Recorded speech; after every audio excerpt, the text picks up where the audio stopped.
that's been without a Senate-confirmed leader since April of last year. U.S. Cyber Command is our first and last line of defense in the cyber domain. It is largely invisible to the American people, but every day, men and women of Cyber Command defend the U.S. from attacks by our adversaries. This is not a theoretical threat. This is an ongoing fight occurring right now, even as we speak. Our adversaries intend to move against us in the cyber domain, and they're investing in technology that makes their aggression increasingly difficult to detect, to defend against, and to deter. We see this challenge manifesting in the homeland, where our critical infrastructure remains vulnerable to sophisticated attacks. We see it globally, where there's still a great deal of work to do to posture Cyber Command for a fight in the Indo-Pacific. This is vital work, as General Kane made clear in public following the events in Venezuela. Our American cyber operators performed their job excellently and kept their fellow service members safe. I look forward to hearing from Lieutenant General Rudd about how his experiences will inform his plans for Cyber Command as he takes the helm during this critical time. Lieutenant General Donovan has been nominated to serve as the commander of U.S. Southern Command. His nomination comes as the region experiences a dramatic increase in operational tempo. The threats we face here are significant and close to home. South American cartels traffic drugs that kill more than 100,000 Americans annually. These networks are not only criminal enterprises, but are sophisticated, well-armed actors that undermine regional stability, fuel violence, and directly harm public safety in American communities. Three of our greatest adversaries, Russia, China, and Iran, are coordinating to counter U.S. commercial, political, and security interests in South America. They're also they're doing so under our noses. Together, they exploit corruption, and they partner with authoritarian regimes in the Western Hemisphere, hoping to gain strategic economic success, intelligence footholds, and political leverage close to U.S. territory. Across South America, the Chinese influence threatens U.S. interest by controlling critical infrastructure, telecommunication systems, and ports. China has used large-scale purchases of critical materials, such as copper, oil, and lithium, to deepen economic dependence and to limit U.S. access. China has also successfully persuaded multiple countries in the region to switch diplomatic recognition from Taiwan to the People's Republic of China. This would chip away at Taiwan's international standing. Most troubling, China has expanded defense cooperation with arms sales, police training, and space and cyber partnerships, all to the detriment of our country. Similarly, Russia has deepened security relations with authoritarian regimes in Venezuela, Nicaragua, and Cuba. Putin is selling arms, providing military advisors, and expanding intelligence operation, all in exchange for permission to deploy Russian military aircraft and naval vessels in the region. Moscow has exploited local corruption to access the global financial system, to evade U.S. sanctions, and to sustain its brutal campaign against the Ukrainian people. Iran has long used Hezbollah and affiliated networks in parts of South Africa to help with fundraising, with money laundering, and with illicit trafficking. These moves help fuel their terrorism operations around the world. So we have a lot to talk about today. It's clear our adversaries in South America represent a direct threat to our interests. It's time we restore U.S. primacy in our own neighborhood. I fully support the ongoing efforts of the Trump administration to pursue tougher counter-drug strategies. I commend our troops for carrying out an almost perfectly executed operation to capture Venezuelan President Nicolas Maduro and Celia Flores, and to bring them to the United States to face justice for narco-terrorism and drug trafficking charges. These actions send a clear signal to Russia, China, and Iran, and to the authoritarian regimes in South America who give them a foothold in our hemisphere. The United States is ready, willing, and capable of protecting our interests, especially those closest to home. And so I look forward to hearing from Lieutenant General Donovan about his plans to lead Southern Command in restoring American deterrence and ensuring we have the right blend of military and economic effects across South America and the Caribbean. With that, I turn to my colleague, Ranking Member Reed. Well, thank you very much, Mr. Chairman, and let me welcome General Donovan and General Rudd. Thank you, gentlemen, for your distinguished service to the nation. I also want to thank you for stepping forward to assume these very critical jobs at a very, very difficult moment. Also, let me extend my appreciation to your families who've been with you every step of the way and will continue to support you in these difficult tasks. I think we have to start first, though, with addressing the unusual conditions around your nominations. General Donovan, your predecessor, Admiral Alvin Halsey, served as commander of Southcom for less than 1 year before his unexpected resignation last fall amid the U.S. military buildup in the region. General Rudd, your predecessor, General Timothy Hawk, served as commander of Cybercom for less than 2 years before he was fired by President Trump for no apparent reason other than the reported urgings of a right-wing conspiracy theorist. Indeed, in less than 1 year in office, President Trump and Secretary Hegseth have fired or pushed into early retirement more than a dozen 3- and 4-star generals and admirals, in addition to hundreds, if not thousands, of military service members who have been pushed out for dubious reasons. I'd like to take a moment at this time to salute Admiral Halsey and General Hawk, who each served this nation honorably for 3.5 decades and led their fellow sailors, soldiers, airmen, Marines, and Guardians with dedication and skill. General Donovan, if confirmed as commander of U.S. Southern Command, you will immediately be placed in a challenging situation. Over the past 6 months, the Trump administration has surged massive military force into the Southcom area of responsibility, including the USS Gerald R. Ford Carrier Strike Group, the Iwo Jima Amphibious Radio Group, the 22nd Marine Expeditionary Unit, attack submarines, P-8 Poseidon aircraft, Aegis destroyers, and fleets of fighter aircraft, among many other platforms. The administration claimed for months that the force was intended for its narco-trafficking boat strike campaign, which has killed 125 people in the Caribbean and Pacific. However, as my colleagues and I warned from the beginning, it appeared that the buildup was intended eventually for some expedition into Venezuela. That buildup culminated with the military raid in Caracas 2 weeks ago. The operation itself was perfectly executed and a true testament to American military capability. Every American should be proud of our service members and glad that Nicolas Maduro, a brutal dictator who destroyed his country, is gone. But military capability is not the same as strategic wisdom. The aftermath of this operation is still very uncertain and could have enormous impacts on the region and the United States. It is unclear if military attacks on narco-trafficking boats will continue, or if the sole focus will now be on interdicting tankers carrying Venezuelan oil.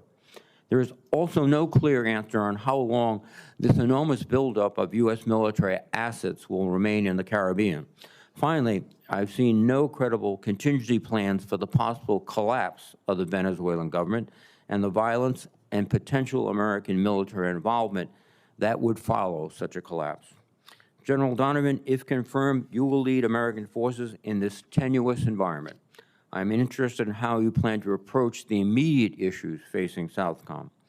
In addition, Southcom has long faced resource constraints while contending with growing strategic competition from China and Russia, nations that have gained influence through investments in strategic locations throughout South America.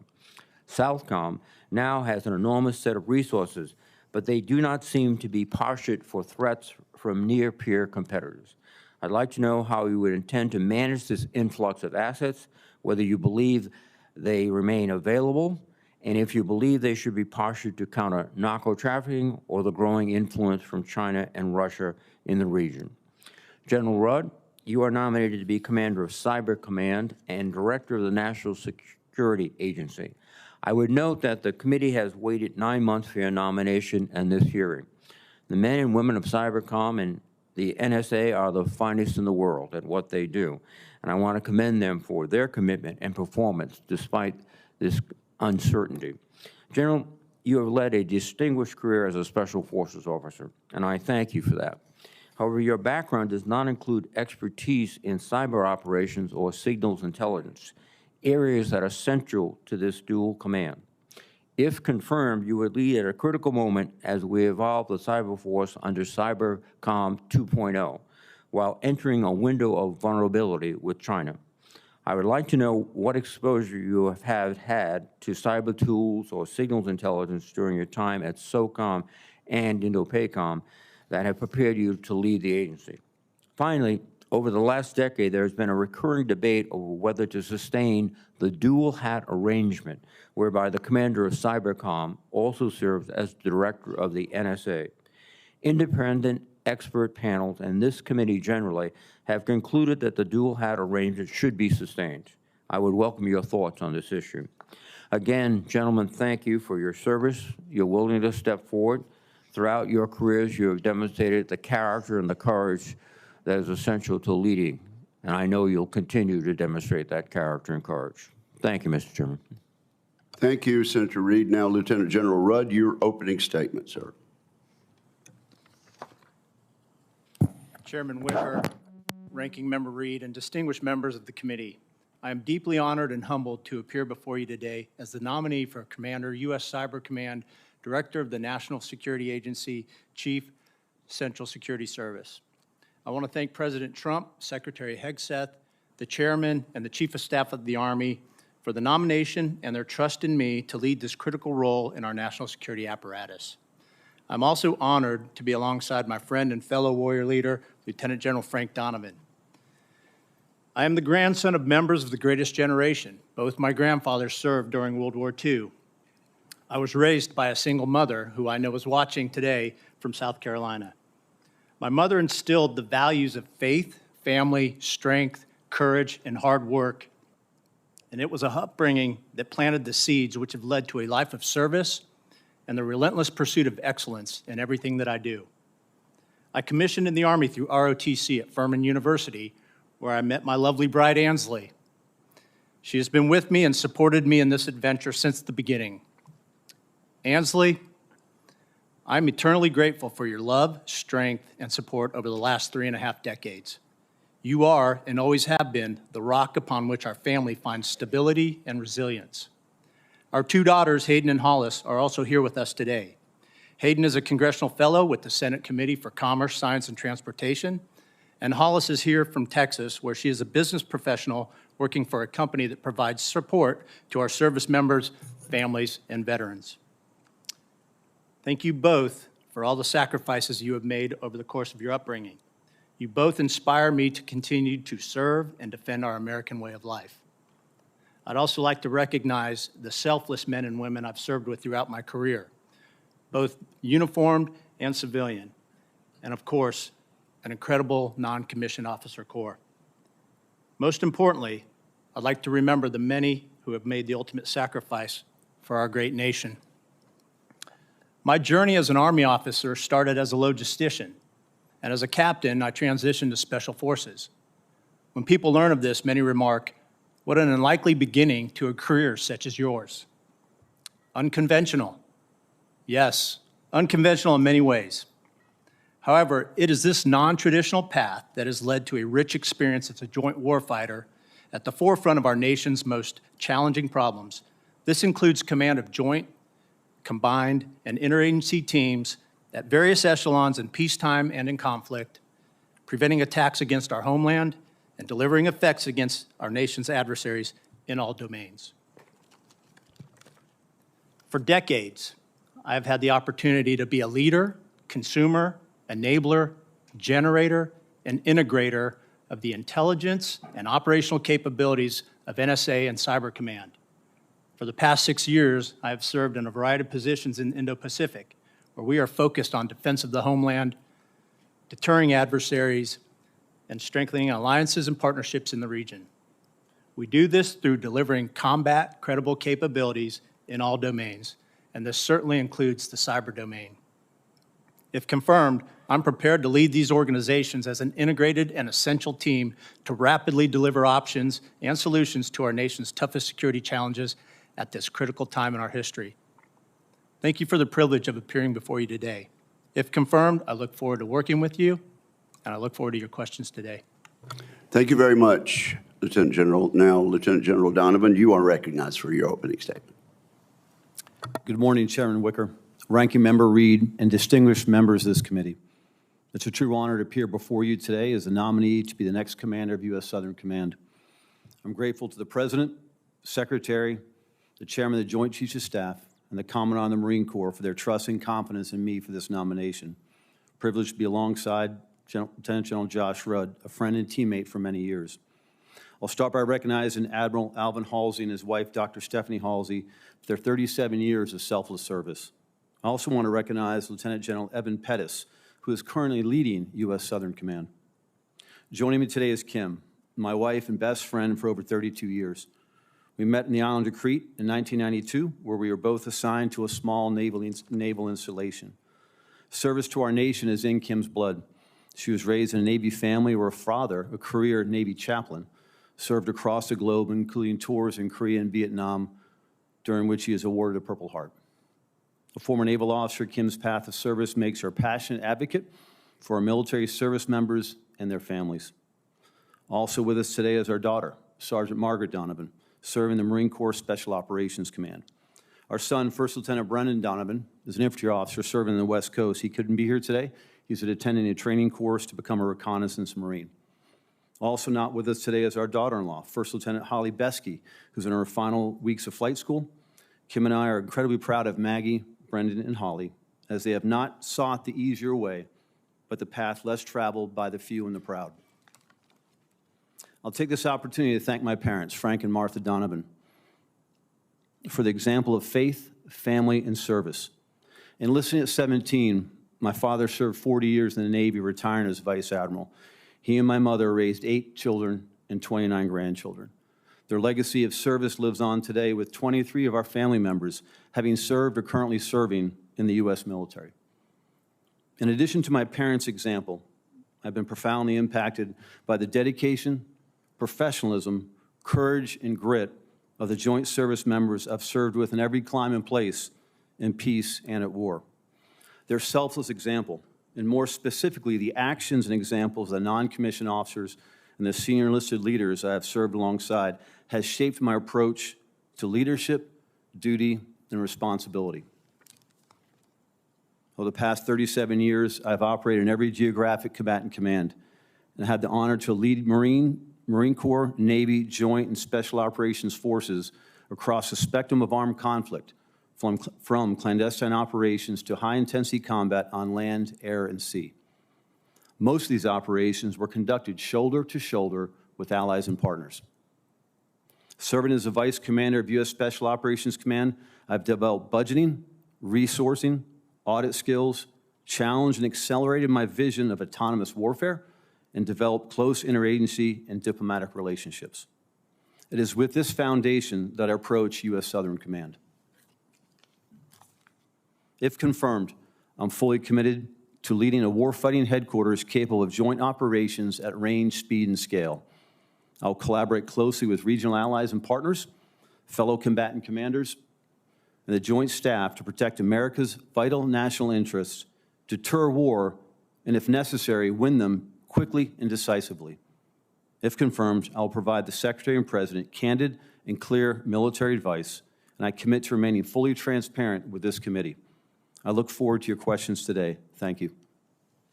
And thank you, General. Appreciate your testimony on the part of both of you. I will now ask you both a series of standard questions this committee poses to all military nominees. And we found it's best if we just have a simple yes or no as your response. To exercise its legislative and oversight responsibilities, It's important that this committee and other appropriate committees of the Congress be able to receive testimony, briefings, and other communications of information. Have you adhered to applicable laws and regulations governing conflicts of interest? Yes. Yes. Yes. All right. Do you agree when asked to give your personal views, even if those views differ from the administration in power? Yes. Yes. Have you assumed any duties or undertaken any actions which would appear to presume the outcome of the nomination process? No. No.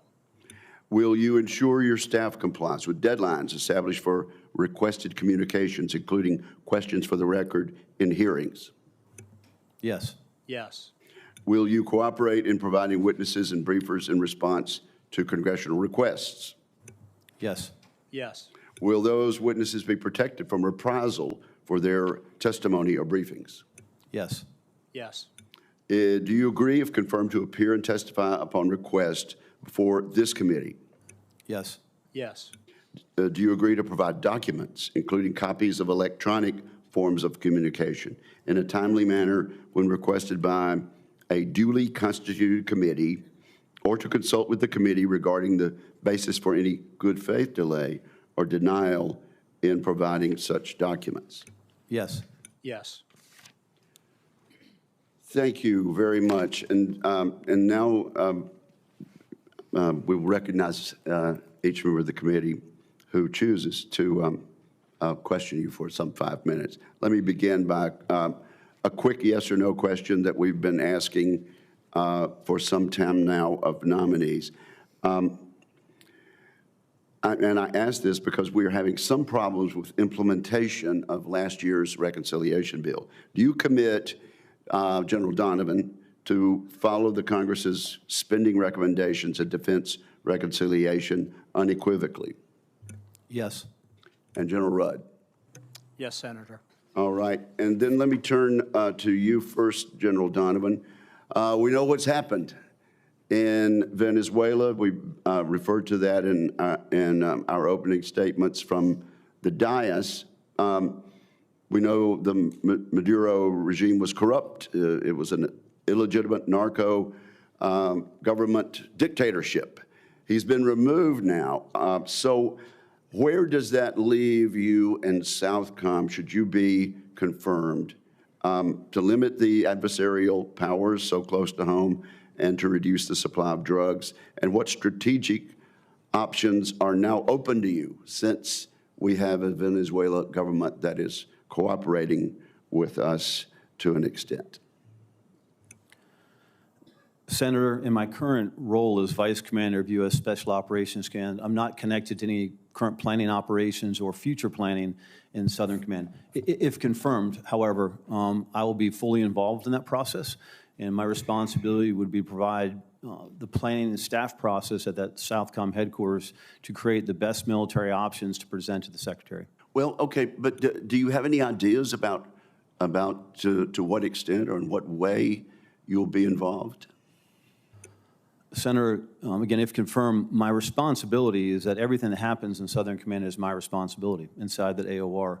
So with that, I would be responsible for developing the planning process that includes not only the core staff at the headquarters, but all the subordinate commands, the interagency and other players, include allies and partners, again, to create those best plans, best military advice to provide to the chairman and the Secretary. Well, perhaps you could expound on this on the record as to what strategic options you'll have. I appreciate that. General Rudd, let's talk dual hat. We spoke about that in our opening statements up here. What are your views? You'll inherit this dual hat responsibility at a critical time. What are your views about the unique advantages and what national security impact would you expect to see if somehow changes were made to this dual hat arrangement? Chairman, I think what I've seen from the perspective of U.S. Indo-PACOM and really throughout my career since that arrangement's been in place is the effects of unity of command and unity of effort across two different organizations that I believe and understand, and what I've seen from again, a consumer of those capabilities is an effectiveness that fosters integration and speed. And I think that the current strategic environment that we're in definitely requires speed, agility, integration of all of our capabilities, not just of those two organizations, but across the joint force and across all domains. And I know there's recently an independent study that looked at that, continues to look at that. I think if confirmed, my responsibility is to remain objective about that relationship, assess continuously if that is the most effective way to lead those two organizations. I think you will find there's a great deal of support up here on this committee for that dual hat responsibility. Let me see if I can get one more question. Last year's Working Families Tax Relief Bill provided $1 billion for offensive cyber operations, reflecting recognition of the strategic importance of these capabilities. Based on what you've seen, you haven't taken office in this position yet, but do you think Cyber Command, based on legislation that has been passed and money that's been allocated, is optimized to support the commander of INDOPACOM? Chairman, U.S. INDOPACOM has an incredible relationship with U.S. Cyber Command, and we work tirelessly to ensure that those capabilities of U.S. Cyber Command are fully integrated into all domains, both kinetic, non-kinetic integration of capabilities. And that's something that we exercise every day, and we certainly look at ways to improve in every one of our exercises. Thank you very much. Senator Reid. Well, thank you very much, Mr. Chairman. And gentlemen, let me thank you for your extraordinary service. You've both been at the tip of the spear for 3 decades or more. Thank you very, very much. General Donovan, the 2025 NSS, the security strategy, calls on the military to readjust its global military presence to address urgent threats in our hemisphere. Is Southcom, in your view, resourced for such a significant shift of foreign policy? Ranking Member Reid, my view of that, how I think about that, again, not confirmed, but if confirmed, if I was in Southern Command, I'd look at the assets that are currently deployed in theater for the current task at hand. Lay that on top of the great work that Southern Command is known for, which is security cooperation. And in that, is that enough to address what we believe in the NSS with the Western Hemisphere as a priority region now? Is that enough to achieve the objectives in the NSS? I can't speak on that until I'm in position, if confirmed, Senator, to understand that challenges and opportunities of maintaining a current posture, but also being very aware that there's global requirements for the joint force. And I pledge, if confirmed, to continue to work with the joint staff to ensure that Southcom would have the assets, resources it needs to achieve the objectives as envisioned in the NSS, Senator. Can I interject? It's okay for you two gentlemen to tell us how you feel. We realize that you haven't been confirmed yet, but so far we really haven't received any answers about how you feel about the responsibilities you're about to take on. It's okay to tell us, and actually it would be helpful.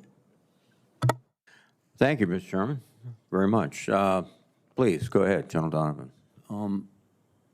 Ranking Member Reid, I will tell you that understanding the layout of resources now, not in theater, not understanding what is on hand and what was going to remain in theater is how I answered that question. So you do not have any indication of how long these forces will spend in the Caribbean region? You have no indication from the chairman? No, Senator, I do not. Okay, thank you. You just said in response to Chairman Wicker that everything that happens in my AO is my responsibility. There is likely, or at least seems this way, that there will be continued boat strikes by military personnel against these high-speed boats, small boats. They're quite controversial from a legal standpoint and also from a operational standpoint. Will you review every one of these strikes? In fact, look back at the previous strikes with the advice of counsel, your JAG, to ensure that they've all been conducted legally?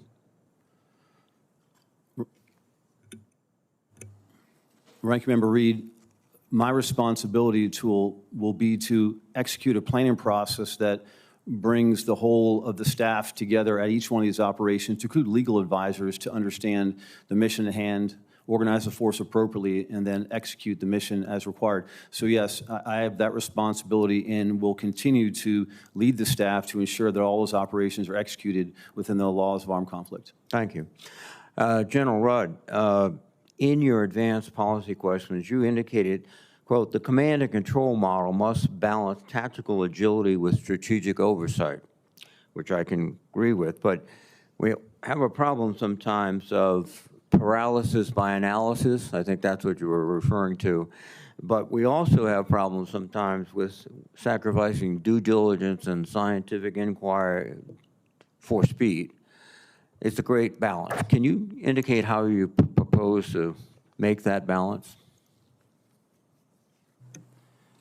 Ranking Member, the word that really jumps out at me in your question is speed. And again, I think if we think about the strategic environment that we currently face, the element of speed is absolutely essential. And making sure that this organization, both those organizations, are able to deliver options and effects quickly in support of the combatant commanders and or decision makers. So certainly there has to be due diligence and responsibility in the execution of duties at a rapid pace. Always something that a commander assesses in terms of risk, deep analysis, consultation with the experts, especially in this regard. Cybercom and NSA both have unbelievably talented and deeply technical expertise in their capabilities and responsibilities. And I think that's a constant balance, certainly a responsibility for every combatant commander. And Ranking Member, if confirmed, I pledge to continue to do that due diligence and ensure Thank that you. we move. If I just make one more comment, one way to accelerate is to anticipate, and that requires getting together with all of your staff and looking ahead, the latest intelligence, as you well know, and what the threat will be, not next week or the following week, but into the future. But thank you very much, sir. Thank you, Mr. Chairman. Thank you, Senator Reed. Senator Fisher. Thank you, Mr. Chairman, and thank both of you today for the service that you have already given to this country and your willingness to step forward in these new positions. My thanks also to your families for their service and sacrifice that they have done for many, many years as well to this country.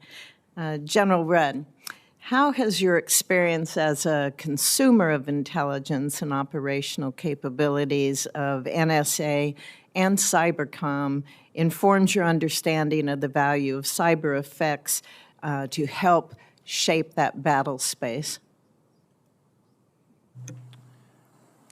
Senator, the reliance upon both signals intelligence and cyber capabilities are absolutely indispensable to our warfighters. My role at INDOPACOM, we look at it every day. We operationalize it, we integrate it, and we factor it into every one of our decisions. And it enhances the way that we're able to collectively across the joint force and in all domain generate the options that continue to deliver deterrence. And if you go further back in my background, certainly that holds true. Different theaters, different problem sets, but that's been a continuous theme throughout my career. And when you talk about the joint force, how would you prioritize deepening Cybercom's relationships with the other combatant commands? And from what you understand now in the position you're nominated for, do you believe that it has the resources that you would need in order to accomplish that? Senator, the the relationships across the combatant commands are indispensable. And again, we foster it every day through our operations.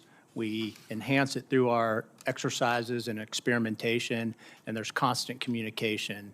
And I think it's certainly the underpinning of how we deliver the unbelievable capability that we have to bring to bear on these problem sets most effectively. And certainly, if confirmed, that's something that I would prioritize, is continuing to build and enhance those relationships, Senator. General Rudd, when we look at the tools with AI and how they're continuing to evolve, I expect we're going to see it more integrated in both cybercom as well as our adversaries are going to be integrating AI into their weapons and the tools that they use. And although we won't be able to go into much detail in this setting we're in now, we've already seen some public reports about adversaries using AI to target U.S. companies. You're an INDOPACOM, and INDOPACOM has been an early adopter of AI technologies. So what have been the impacts of that adoption, and what lessons from that experience do you expect to carry forward to cybercom if you're confirmed to that position?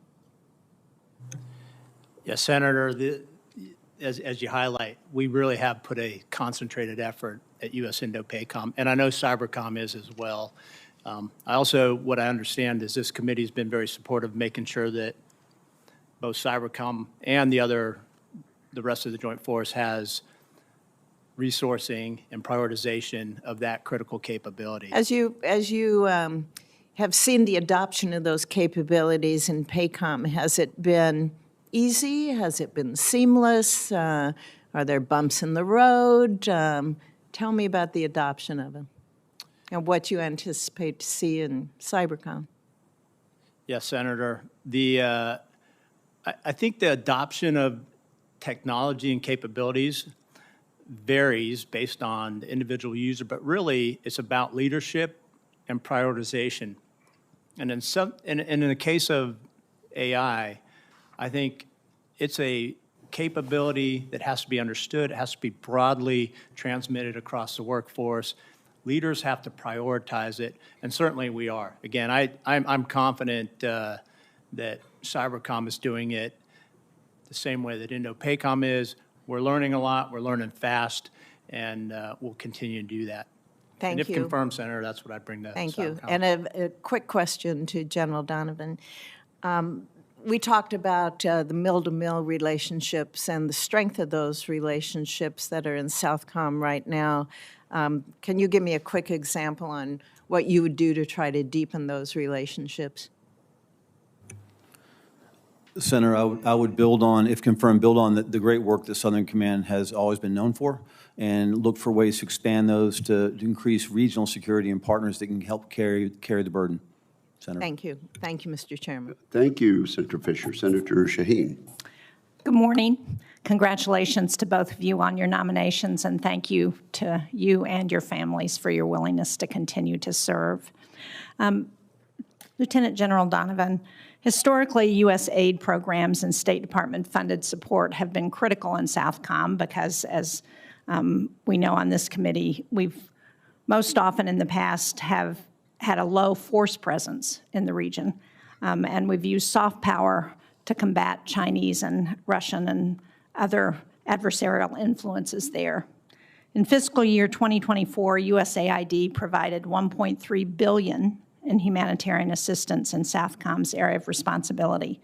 In fiscal year 2025, that number dropped to only $127.5 million.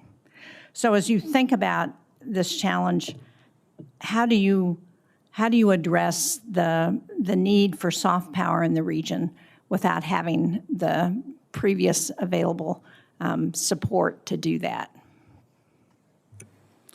Senator, thank you for that, and I have been thinking quite a bit about that because throughout my 37 years of service, always have been ashore in many locations, aligned with, supporting at times, but always working closely with, the chief of mission, the elements of the Department of State. So it's ingrained in what we do, both as Marines and as a SOF leader.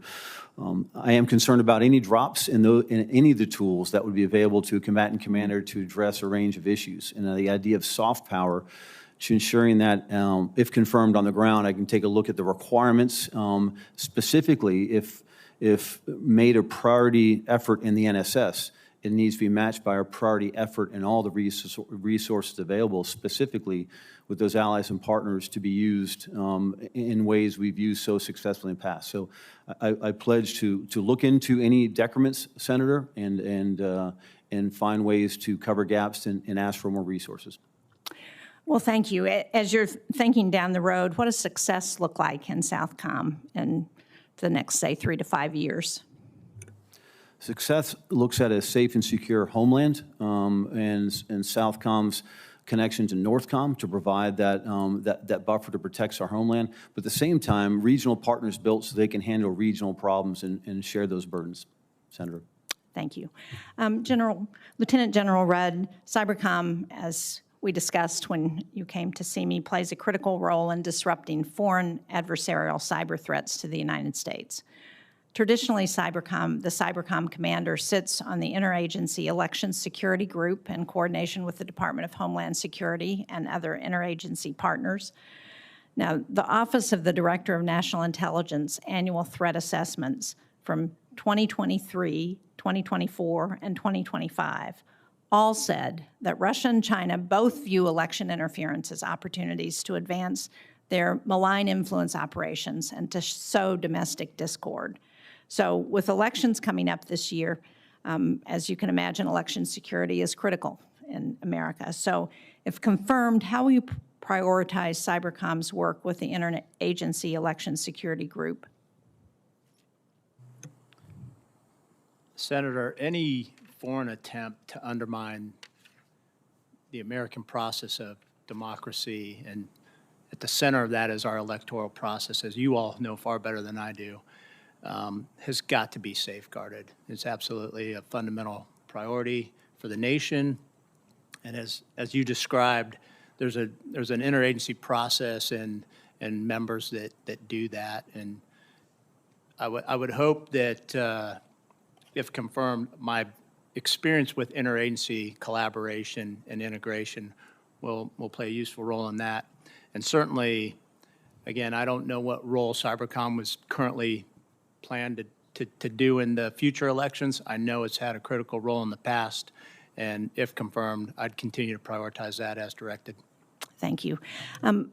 Lieutenant General Donovan, when we visited in my office, one of the things we talked about is the challenge of the expanded operations in Southcom and what that means for the mission requirements, for personnel, for the foundation to support that expanded mission. Can you talk a little bit about how you view that and what you think we need to do in order to ensure that we have the support that's needed for the build-up there? Senator, thank you, and thank you for that conversation in the office. You're going to hear from a Marine and a Special Operations leader that it's all about logistics, and the logistics foundation is to maintain the capabilities you have so you can offer additional mission sets in the future. Thank you. Thank you, Mr. Chairman. Thank you, Senator Scott. Great. Well, first off, congratulations on your nominations. Thank you for your service. Thank you for your families that have supported you through all of this. I'm from Florida. In Florida, we have a big Cuban population, Venezuelan population, Nicaraguan. What happened with Maduro is unbelievably energized our state. For the first time, they are optimistic that they're going to see democracy and freedom throughout Latin America, not just in Venezuela, but in Cuba and Nicaragua, and hopefully they'll get a new president in Colombia. So I want to thank President Trump for the decisive action he took, but I really want to thank the military because it was flawless. What you guys accomplished, and we were able to get a classified briefing, and what the Raising Cane did and how he explained what the action was unbelievable. So congratulations to all of you, and hopefully any servicemen or women you talk to, just tell them I think on behalf of everybody up here, thank you for what they did. General Donovan, as nominee to lead Southcom, what do you think our enemies learned from the president's decisive action and our military success in Venezuela? What do you think dictators like Putin and Xi thought when they saw the flawless execution by our military? Senator, thank you for the time in your office. Obviously, I have not seen any of the details or intel analysis of what they're thinking, from an intel perspective. But Senator, I have to believe they would be very wary of the U.S. military. The precision execution at range, speed, and scale it was phenomenal. It's what we bring to the fight across the globe. So I hope they're paying attention, Senator. General Donovan, what do you believe the communist regime in Cuba, do you believe they are a threat to the United States national security?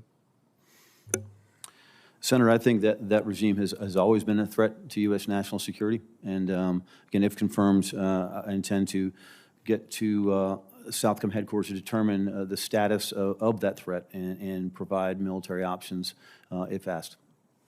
When we met, we talked about Homestead. Can you talk about the importance of Homestead from a position standpoint and from a power projection standpoint, and what you think we should be doing with Homestead going forward? Senator, first of all, Homestead is a key location for us in U.S. Southcom for a number of reasons. But as I look at, again, if confirmed, and the opportunity to lead Southcom, you need as many options on the table as possible. And if you look at Homestead, where it's located, could that be a location for high-wing, long-endurance UAS platforms? Could it be additional ISR platforms, autonomous systems that could really increase our domain awareness across the whole theater? I think Homestead is in a key location. We want as many options on the table, Senator. Well, again, congratulations to both of you. You're well qualified to do this, and I'm sure you're going to both do a great job. Senator Scott, you publicly gave President Maduro some advice several days before the action of the United States, and I'm just guessing that he wishes at this point that he had listened more carefully. Senator Hirono. Thank you, Mr. Chairman. Thank you both for you and your families for your service. I want to make clear about what's happening right now from my perspective. The Trump regime is executing a diversion campaign from the real challenges that face the people of our country. The military operation in Venezuela is yet another example of how the U.S. military can successfully execute a complicated, complex operations. That is not an issue. That is not the subject of debate.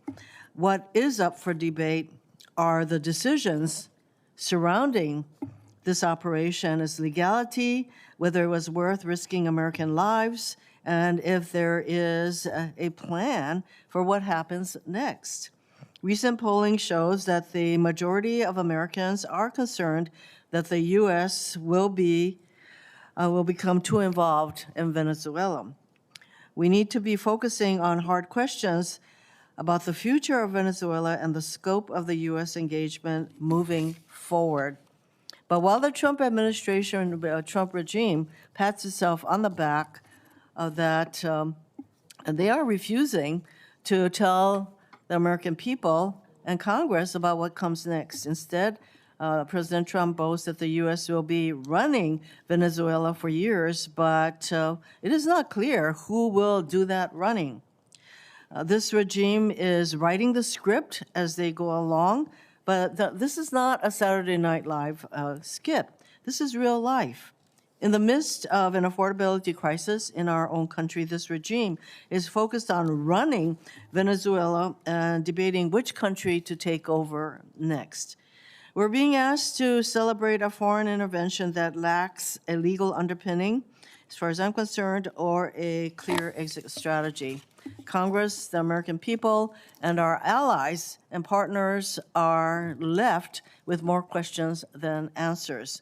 We need a president who respects the Constitution rather than relying on politicized legal opinions, and his morality, as he puts it. Without accountability, a long-term strategy, and transparency, the Trump regime is failing the American people. Let me get to my questions. I ask initial 2 questions of all nominees before any of the committees on which I sit, so I will ask the 2 initial questions that go to fitness to serve. We'll start with General Donovan. Since you became a legal adult, have you ever made unwanted requests for sexual favors or committed any verbal or physical harassment or assault of a sexual nature? No, Senator. General Rudd? No, Senator. Have you ever faced discipline or entered into a settlement relating to this kind of conduct? No, Senator. No, Senator. For General Donovan, Southcom has traditionally focused on security cooperation, counter-drug and disaster response, not high-intensity combat. I am concerned that the nomination of a general with your background signals the intention to expand high-intensity or special operations in the region without the right resources and institutional experience. For example, watchdog reports say that Southcom civilian harm mitigation staff has been reduced from 4 personnel to a single contractor. General Donovan, if confirmed, will you commit to fully implementing civilian harm mitigation policies, which is a very important, I would say, part of your assessment before you engage in any operations?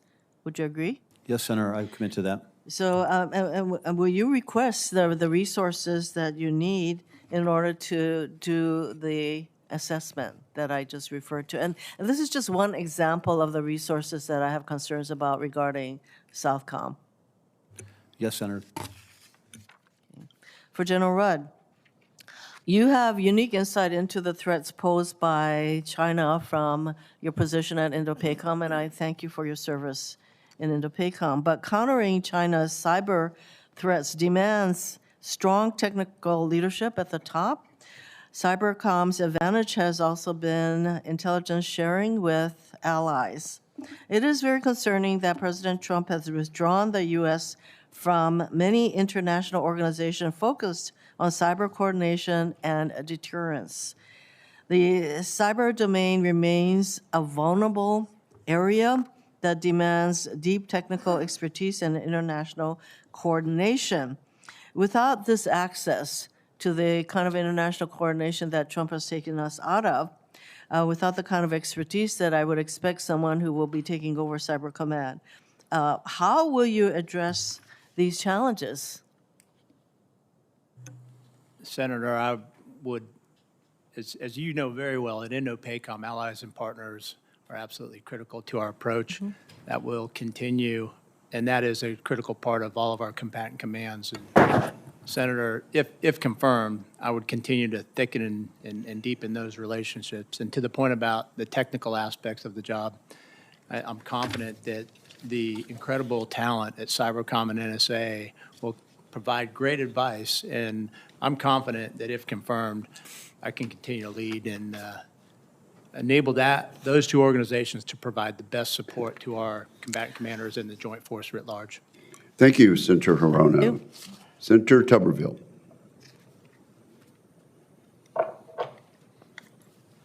Thank you, Mr. Chairman. Good morning. Thanks for your service, guys. Thanks for having your families here and some of their, obviously, service.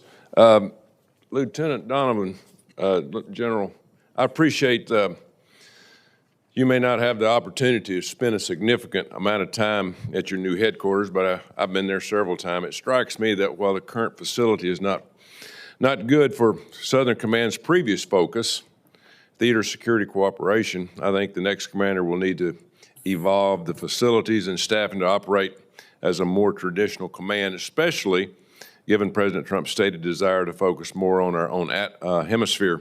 What's your thoughts on that statement, and will you agree that to evaluate your situation in terms of your headquarters once you get to Miami? Senator, thank you for that. I have been thinking a lot about that. One, I have to credit the Southcom team that have done great work, as you mentioned, Senator, on the security cooperation. They're known for that, allies and partners, building that partnership capacity and capability. The NSS directs us to enhance that now into kind of full spectrum capabilities to offer the best military solutions or advice to the Secretary and the President. And so the assessment will include all those things you mentioned, Senator, and we'll do that very quickly. Thank you. Being a football coach for 30 years, I dealt with a lot of young people, and I saw the influx of drugs in our country really increase the last 10 or 15 years. But now that we are taking forcible action in your command, in our state of Alabama, I've seen and heard from our law enforcement officers that we have seen a decline in drugs. And I just want to make that statement because if we don't do something, and if we don't take a serious response to what they're doing and coming through the Caribbean, we're going to lose this generation because our streets are filled with drugs. And if we're closing our eyes to that, then shame on us. But I would hope that what you understand, you've got a family, you've seen your family grow up, and you've seen the streets. But I think, moving to Miami and moving to Southern Command is going to be a eye-opening experience for you in terms of kind of a different world from what a lot of us are in. General Rudd, the NSA is likely our most powerful intelligence agency. Cybercom's importance has become increasingly more important as it has become part of almost every operation we undertake. It's time to reevaluate that dual hat. I've heard some good arguments on both sides. What's your thoughts? And I know our chairman has brought that up. What's your thoughts on the dual role? Yeah, Senator, again, from my experience of where I see that applied throughout my career, I think there's demonstration of effectiveness as well as efficiency. I would characterize effectiveness should always trump efficiency. But again, the principles of unity of command and then the ability for that individual to continue to harness and integrate the incredible capabilities of both those organizations, I think, is a component that enables that organization, both those, to provide great support to our warfighters. And again, Senator, if I'm confirmed for this, I think my role is to be objective about that. As that comes up, or if it continues to come up as a topic, I'll be objective. I'll seek great insight from not only the two organizations, but the customer as well, if you will. How does it work best and provide my best advice? Yeah, there's more than one way to skin a cat, and we've got a lot of people doing dual roles, but this is going to be a very important position. Both of these, obviously. My son's in cyber and in the Defense Department, and just the things I hear about what's coming up and the possibilities over the years in front of us and with this generation. I got full confidence in you, but when we get you possibly back after you're confirmed, we'd love to get a good evaluation of what you think for the future of both of these commands. Thank you, Mr. Chairman. And thank you, Senator Tuberville. And General Rudd, if you could move the microphone a little closer. Thank you so much. Senator Blumenthal is next. Thanks, Mr. Chairman. Thank you both for being here, and thank you for your very lengthy and distinguished records of service, and thank you to your families, not only for their support, but to your children, General Donovan, for their service in the Marine Corps. General Donovan, the United States continues to have a massive military presence in the Caribbean after the rendition of Nicolas Maduro. The purpose of having that presence there was supposedly to extricate him so as to bring him to justice. Now that it has been accomplished, what is the purpose of maintaining that continuing massive presence in the Caribbean? Senator, thank you for the time in your office and also sharing the stories of your children that have served honorably in this nation, so thank you for that. Senator, from my perspective, how I think about that problem set is, or the opportunities of the buildup and the Caribbean or South America right now with those assets. I put the hat on, if confirmed, responsibility of sustaining those assets over time. So I know there'll be a global demand, as they are, for those very high-priority assets like a carrier strike group or an amphibious ready group and a marine expeditionary unit. They're needed all around the globe, and there's not enough of them. So my number one thought, Senator, is to understand, again, can we sustain and maintain if they stay? And if they are moved out for other reasons, how do we actually replace the capability or move in different directions with that both hard and soft power approach to achieve the objectives outlined in the NSS, Senator? It's no secret, General, that Americans are concerned that there may be the use of those assets either to, once again, put troops on the ground in Venezuela, albeit they were only briefly in the last time, or in Cuba, or another country in Southcom. Are you aware of any plans to begin any strike using those assets or others?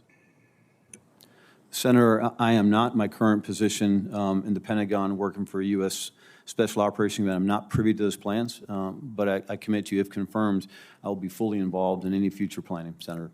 I'm very concerned about the legal basis for both the strikes on boats that have killed more than 100 people, more than 20 of those boats that allegedly were carrying narcotics. I've reviewed both of the Office of Legal Counsel opinions. I find them totally lacking, in fact, almost a sham.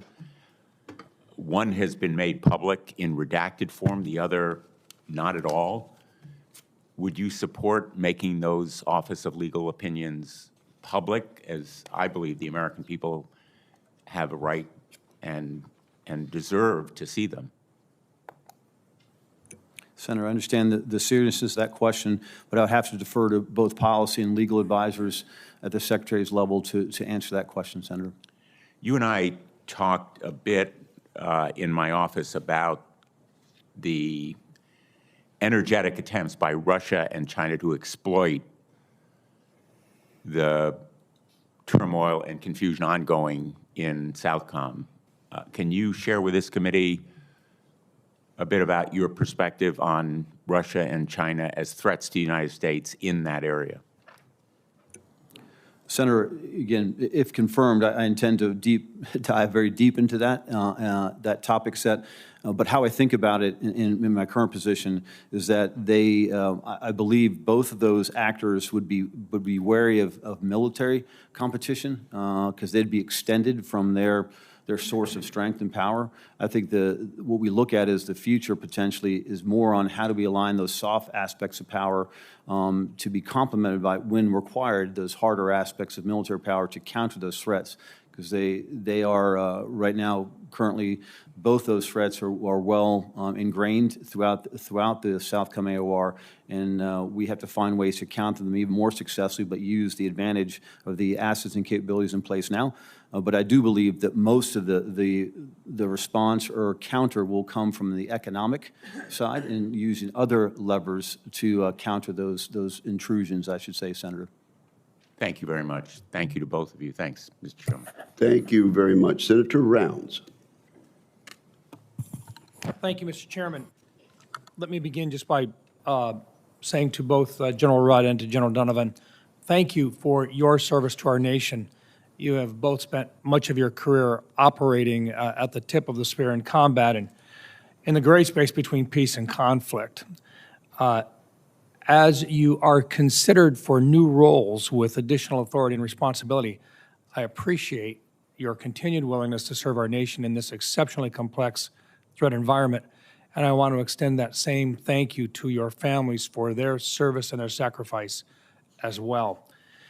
As I discussed with both of you in my office, I've heard from 56 senior DoD officials in hearings over the past 3 years, including the Secretary of Defense, the Chairman of the Joint Chiefs, every service chief, and 9 combatant commanders, that vacating or sharing the 3.1 to 3.45 gigahertz band of the electromagnetic spectrum would have an extremely detrimental impact on our warfighting capabilities, including homeland defense missions, force protection for our troops overseas, and strategic communications.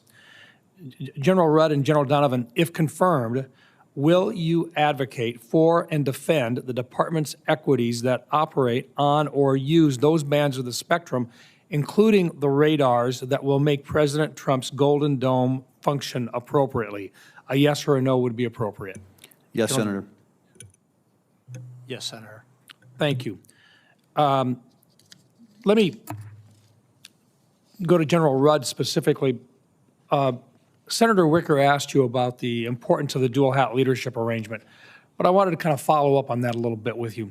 As you understand it, how important would the dual hat be during a conflict with a near-peer adversary, during which time Cybercom would be providing cyber fires to other commands such as INDOPACOM? Yes, Senator, as as we discussed in your office, and then as I've alluded to earlier and spoken about, the unity of effort that comes out of that current construct, I think, is really important to enabling the support of both those organizations to the warfighter to continue at speed and provide agility. Increasingly, we're looking at how we effectively integrate those capabilities across the other joint capabilities in both kinetic, non-kinetic scenarios, and look at that. We do it on a daily basis, not kinetically, but we certainly employ those on a daily basis. So I think what we see at U.S. INDOPACOM, it's a very effective construct. But again, Senator, I think my role, if confirmed, is to continue to be objective about that. As it comes up for review and evaluation, it's to continuously assess that. Yeah, and I think it's proven to be very, very productive in terms of both the speed and efficiency of making those deliveries of services back to that combatant command when you're sharing what might be an asset from one side of the coin to the other side of the coin between these two entities. And so I appreciate your recognition of that in your current position as well. General Donovan, Section 1505 of the FY24 NDAA authorized cyber activity against Mexican transnational criminal organizations. In your professional military opinion, would providing similar authorities to the commander of Southcom provide more options to the commander and ultimately enhance U.S. security in the region? I think this is one that kind of goes unnoticed once in a while, but those authorizations to allow us to get in and to actually follow up and follow these transnational criminal organizations is going to be extremely effective in allowing our opportunities to limit their ability to bring drugs and so forth into our country. But we've never really talked about it in the rest of Southcom. I'd like your thoughts. Senator, when we discussed this in your office, it really hit home that the fact that authority applied to the Mexican potential target sets, the belief is that should be extended across the entire AOR, and that connects both Northcom and Southcom, where we have that unity of effort and then unity of approach, but also unity of sharing, unity of the collaboration that's going to be required to protect the homeland. Thank you. Thank you, Mr. Chairman. Thank you, Senator. And Senator Kane. Thank you, Mr. Chair, and thanks to the witnesses. Congratulations for your nominations. I enjoyed our visits. General Donovan is a former missionary in Honduras and the lead Democrat on the Americas Subcommittee of the Foreign Relations Committee. I'm going to focus my questions to you.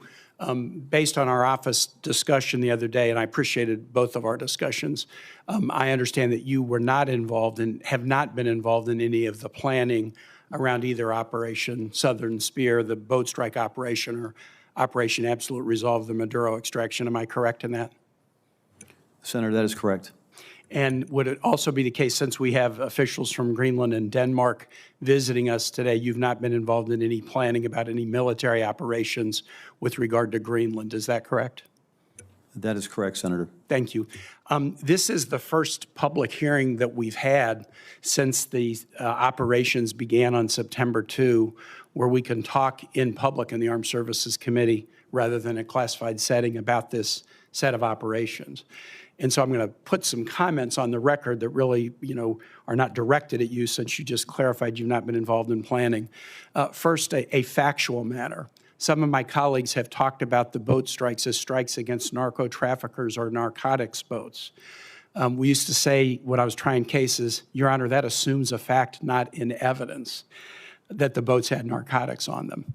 I know more than I'm allowed to say at this hearing, but I would encourage all of my colleagues to get the briefing that I got about these strikes and ask the question in each instance, was there any narcotics on this boat?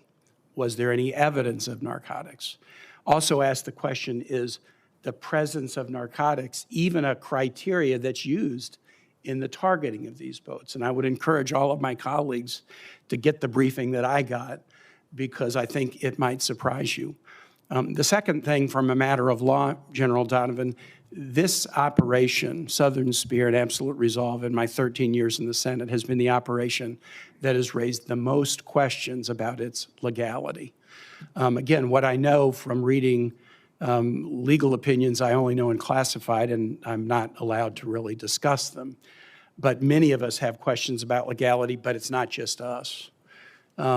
The news widely reported the premature retirement of your predecessor as being partly motivated by his concerns about the legality of these operations.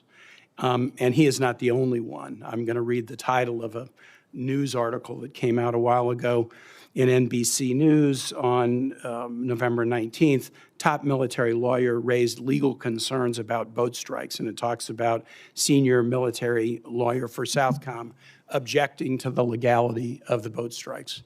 The concerns about legality have also been raised by allies, and that should be important to us. It's been widely reported that the United Kingdom and other allies are not sharing full intel with the United States in the AOR because they're concerned that the U.S. is using that intel to carry out unlawful operations.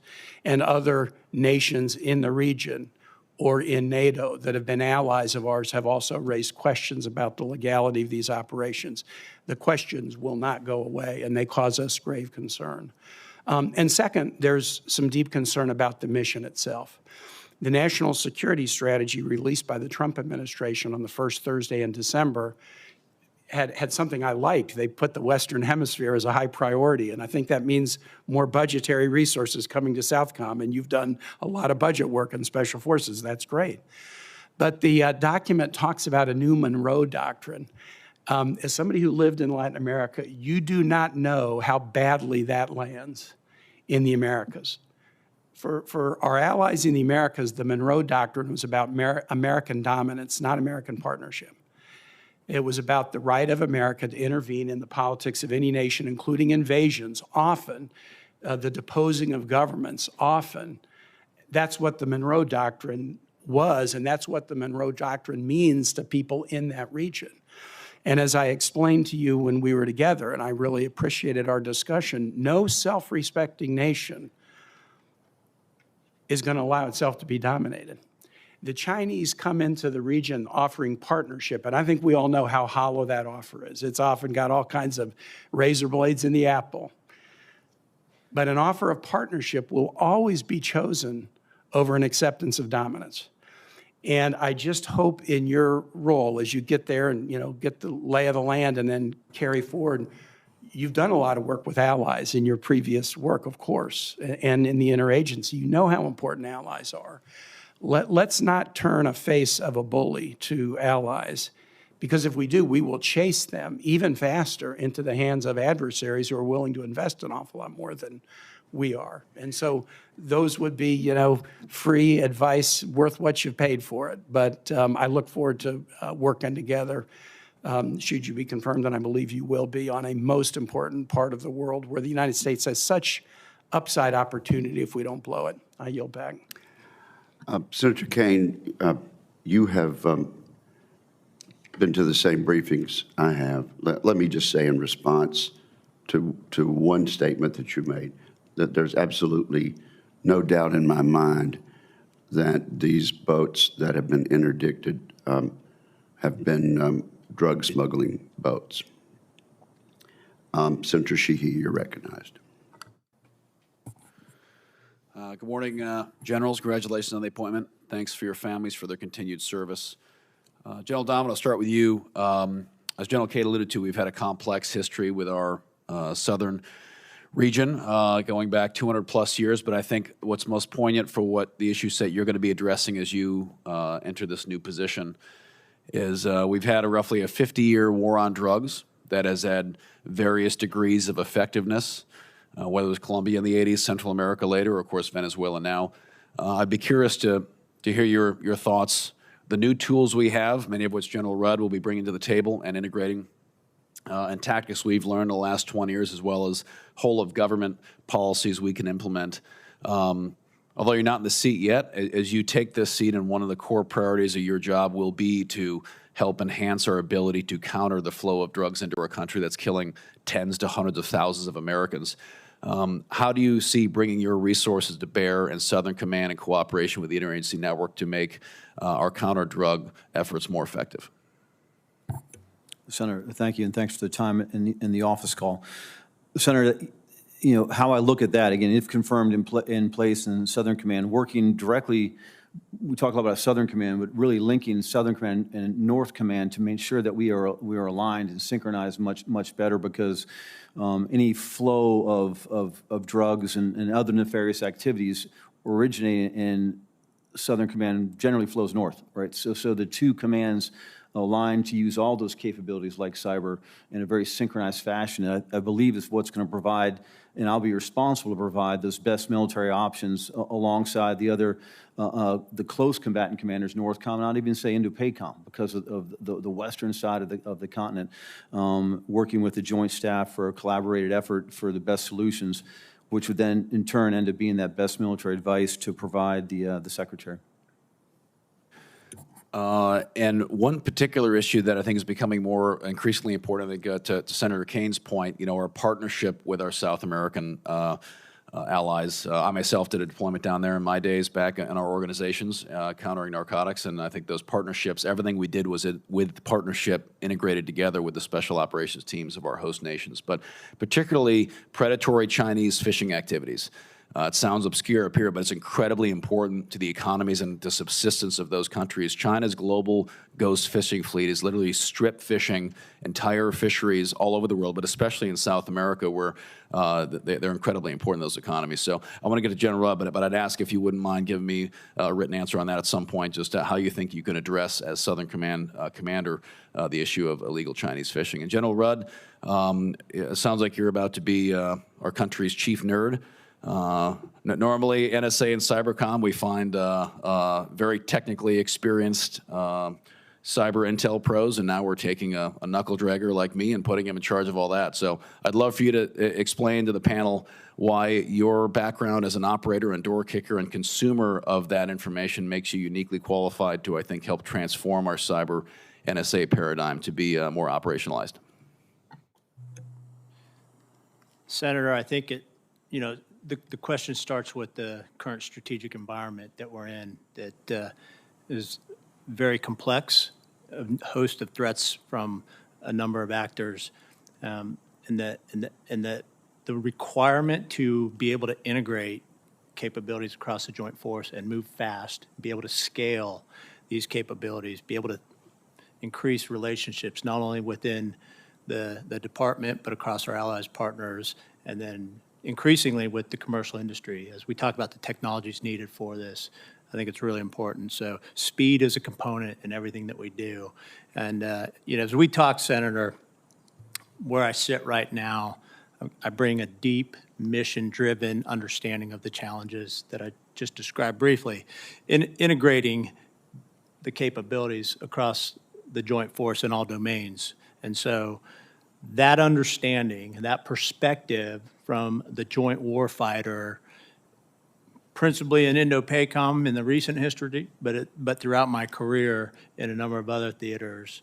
And then as most people are familiar with today, there's an increasing relationship in what we call the soft space cyber triad, those interdependence between those commands, those capabilities to deliver what our nation needs.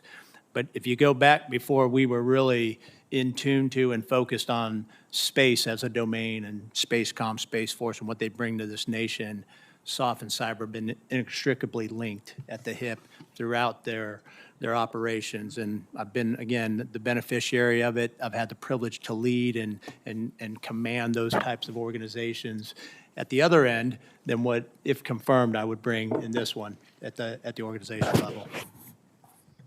Thanks, General. Yield back. General Rudd, I think Senator Sheehy meant his question as a compliment, don't you? You don't have to answer. Senator King. Thank you very much, Mr. Chairman. General Donovan, I wanted to follow up on Senator Blumenthal's question because I didn't really discern a clear answer. Yesterday, several votes changed on the War Powers Resolution with regard to Venezuela based upon explicit assurances in writing from the administration there would be no troops on the ground in Venezuela. So that raises the question, what is the mission, what is the purpose of this gigantic armada that is now in the Caribbean adjacent to Venezuela? It seems like we're hearing that a very famous New Englander said once, your actions speak so loudly that I can't hear your words. We're getting words about no intention of further action in Venezuela, but the actions are 6 destroyers, a nuclear submarine, a aircraft carrier, thousands of troops. What's the mission of that group in the Caribbean? Senator, from my current position, again, I'm not part of any of the planning. But I would pledge to you, Senator, that if confirmed, and in the Southcom headquarters, working with the subordinate commanders, understand the tasks that come down and are given to the command, we will execute a very precise planning process that will provide the best options. So you don't know what the plan is now? You don't know why all those ships and aircraft and soldiers are in the... Senator, I do not. Another question about what's going on. Have you seen the video of the second strike on the boat on September 2nd? Senator, I have not. Well, I would commend it to you because it raises serious issues. I would commend to you Section 18.3.2.1 of the War Manual of the United States Government, which says, as an example of an illegal order, orders to fire upon the shipwrecked would be clearly illegal. I would urge you to look at that video in light of that admonition and the clear rules in the Manual of War that it is not legal to fire upon shipwrecked individuals. Mr. General Rudd, one of the problems I believe in our cyber policy over the years is a lack of a deterrent capability. Our adversaries continue to attack us in cyberspace, going back to the Sony hack and up to Salt Typhoon, Volt Typhoon, and there's never a response. Do you believe as a matter of policy that Cybercom and NSA should develop an offensive cyber declaratory deterrent policy? Senator, I don't know if it's my role, if confirmed, to declare policy. I think what I can pledge to you, if confirmed, we would develop the capabilities and the options. I don't believe it is your role to declare policy, but it's your role to provide the best advice to the president on policy. And my question is, do you believe that we should develop and have a publicly declared deterrent policy in cyberspace? Senator, I don't know that that's my role to have that opinion. I think my role is to develop the options that would deliver deterrence that, if decided to be declared or not, would be the most credible, capable. Well, I'm confused because you're nominated to be the top cyber officer in the United States government, and you don't have any opinion on cyber policy or what's important. Are you simply a lever puller? I mean, I really don't understand, because this is a critical area of defense. It's a vector of attack on this country that's going on as we sit here today. and you don't have any opinion about how we should structure our response to these attacks? Senator, I think it would be most appropriate if, once confirmed, if confirmed, I take the time to make an assessment, get the inputs of those organizations, and provide the best military advice through the department and work with this committee. Well, I'm sorry, General. I find that a very disappointing response. You've been nominated to this position for some time now. You're aware of the responsibilities, and this is one of the most fundamental questions in cyber, and your unwillingness to even discuss it. Remember, at the very beginning of this hearing, you responded to the chairman's question that you would give us your personal views, even though they may not be inconsistent with those of the administration. And I'm disturbed either way. Either you're not responding as you have committed to the chairman, or you don't know, and either one of those bothers me, because someone appointed to this position should have some familiarity and analysis and thinking about the position of this country in cyber, which is really probably the most direct threat that we face today. So I'm disappointed in that response. Thank you, Mr. Chairman. Thank you very much, Senator. Senator Cotton. Gentlemen, thank you for your lifetime of service to our nation, and thanks to your family for putting up with your lifetime of service, and to some members of your family who are also wearing the uniform. We appreciate what you've done for our country. Congratulations on your nominations as well. I apologize, I had to step out for a few other commitments, and I can't get back and be here for fewer than 2 minutes without hearing the Democrats talk about illegal orders, which has been much in the news as of late. So I asked General Gio, Northcom commander. I'm not quite sure how it's pronounced, but that's the Arkansas pronunciation, whatever it is, if in his vast and storied career he had ever received an illegal order. And he said no. So General Donovan, I would like to ask you, have you ever received an illegal order? No, Senator. And you're a pretty high-speed Marine, as I understand it. You've been out on the front a lot in your lifetime. So from the time you were Lieutenant Donovan to the time now where you've got 3 stars and you're about to add a 4th, no one has ever given you an illegal order. No, Senator.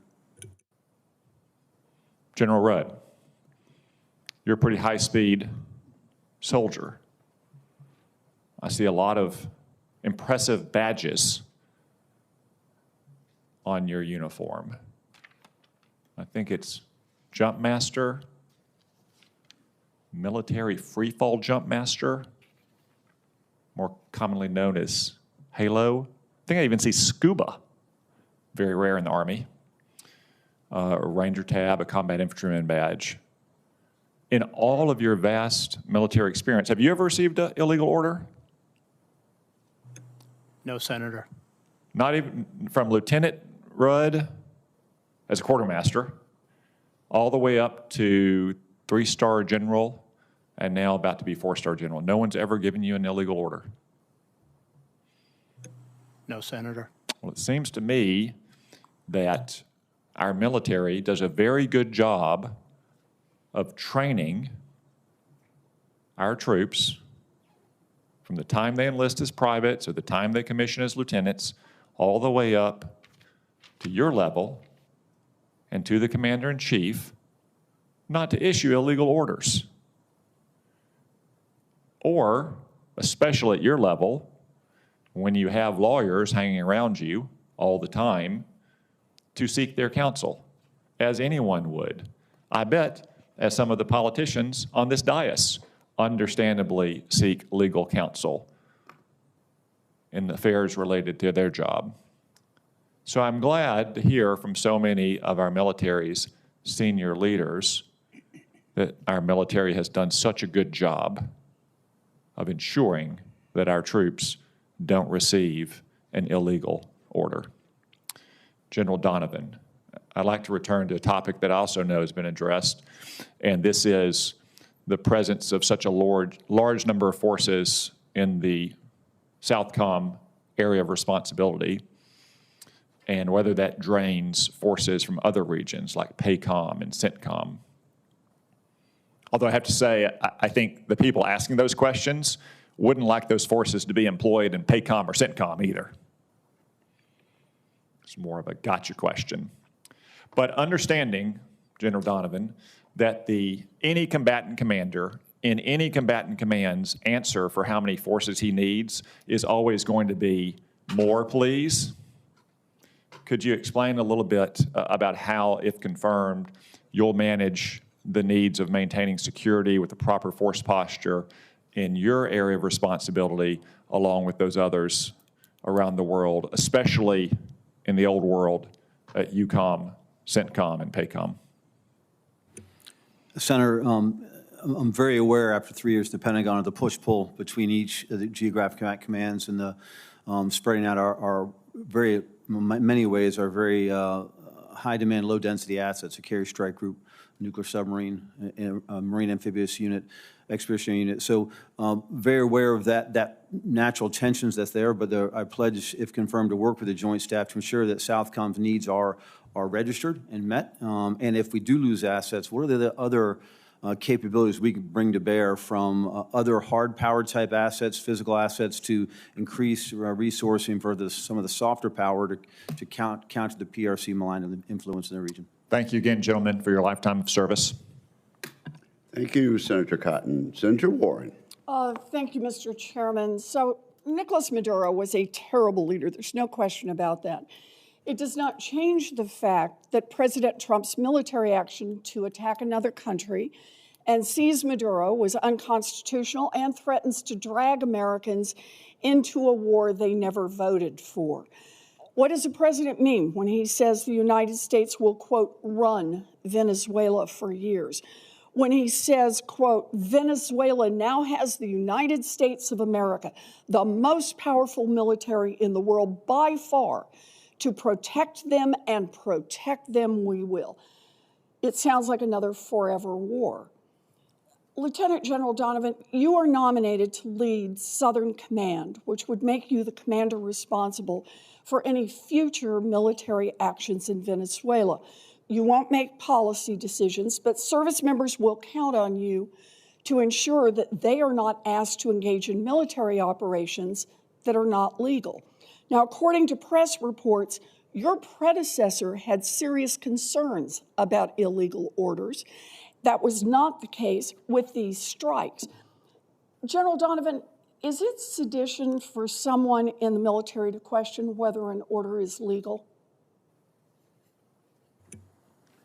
Senator, in my 37 years of experience, received many orders over time, and when I ever have faced a situation where I need to seek clarity, I ask our headquarters to clarify the task. Then I come back and work on that with legal advisors, the core staff, the subordinate commanders, senior enlisted leaders, and then present my thoughts to higher headquarters for their consideration. So I think what you're telling me is you have questioned whether an order is legal. Is that right? Senator, I did not, what I believe I'm focused on here is that the legality of the order, we face orders, we carry out missions. And so in that planning process, we look at all aspects of each mission, each task, each order to ensure that we're structuring the command, the force, the unit to achieve the objective. I appreciate that, General, but that's the question I'm trying to ask is it sedition for someone in the military to question whether an order is legal? And I thought I just heard you say that you had actually questioned orders and whether they were legal, and you sought advice. So I will ask it one more time. Is it sedition to question whether an order is legal? Senator, I would not use the term sedition. I use the term basically our good order and discipline, how we approach any situation where we have to accomplish a mission and provide the best capability for the task at hand. I'm sorry, I still can't understand your answer here. I'm just asking a very straightforward question. You tell me you have questioned orders in the past about their legality. Is that right? Senator, I have questioned orders when either one, I didn't understand, I wasn't equipped to carry them out, and I needed clarity before I can actually execute those orders. That's But just you've part of our never planning questioned process. whether an order was legal. You've never wondered whether or not an order is legal and sought additional counsel on that? Senator, in our planning processes, I always have a legal advisor at my side as part of the planning process. So I always have leveraged those legal advisors to give me the best answer. Right. In the end, I'm responsible for the final decision to carry out or not Okay, carry out that order. I will stop playing dodgeball here. You know, I thought that was going to be the easy question leading to harder questions. Back in 2016, Secretary Hegseth was very clear that service members have a duty not to follow illegal orders. Since then, he has repeatedly made clear his contempt for legal review, including by sidelining military legal advisors, the people who are supposed to help you stay on the right side of the law. And what I wanted to know is how you look at those issues. So let me try a different version of the question. General Donovan, if your legal advisor tells you that an order is illegal, will you refuse to carry out that order? Senator, the legal advisor is one of many staff members that will provide their advice as we look at the scenario, the situation at hand. I will take that very seriously if my legal advisor says that is an illegal order, and I will seek clarification from higher headquarters. Okay. And if somebody higher says no, what are you going to do at that point? Senator, then I make a decision using 37 years' experience to carry out that order or not. Okay, but your intention is not to carry out an illegal order, is that right? I will never carry a legal order, Senator. I appreciate that. That's what I want to hear. Thank you, Mr. Thank you, Senator. Senator Sullivan. Thank you, Mr. Chairman. And just want to comment, you know, my friend and colleague, Senator Warren, who I have a lot of respect for, but I can't help but think these charges of an unconstitutional operation against Maduro are kind of partisan simply because President Trump, as commander-in-chief, ordered it. I can't remember any Democrat saying that the Obama ordering of killing bin Laden was kind of an analogous raid, right? In and out, special ops, dangerous, successful.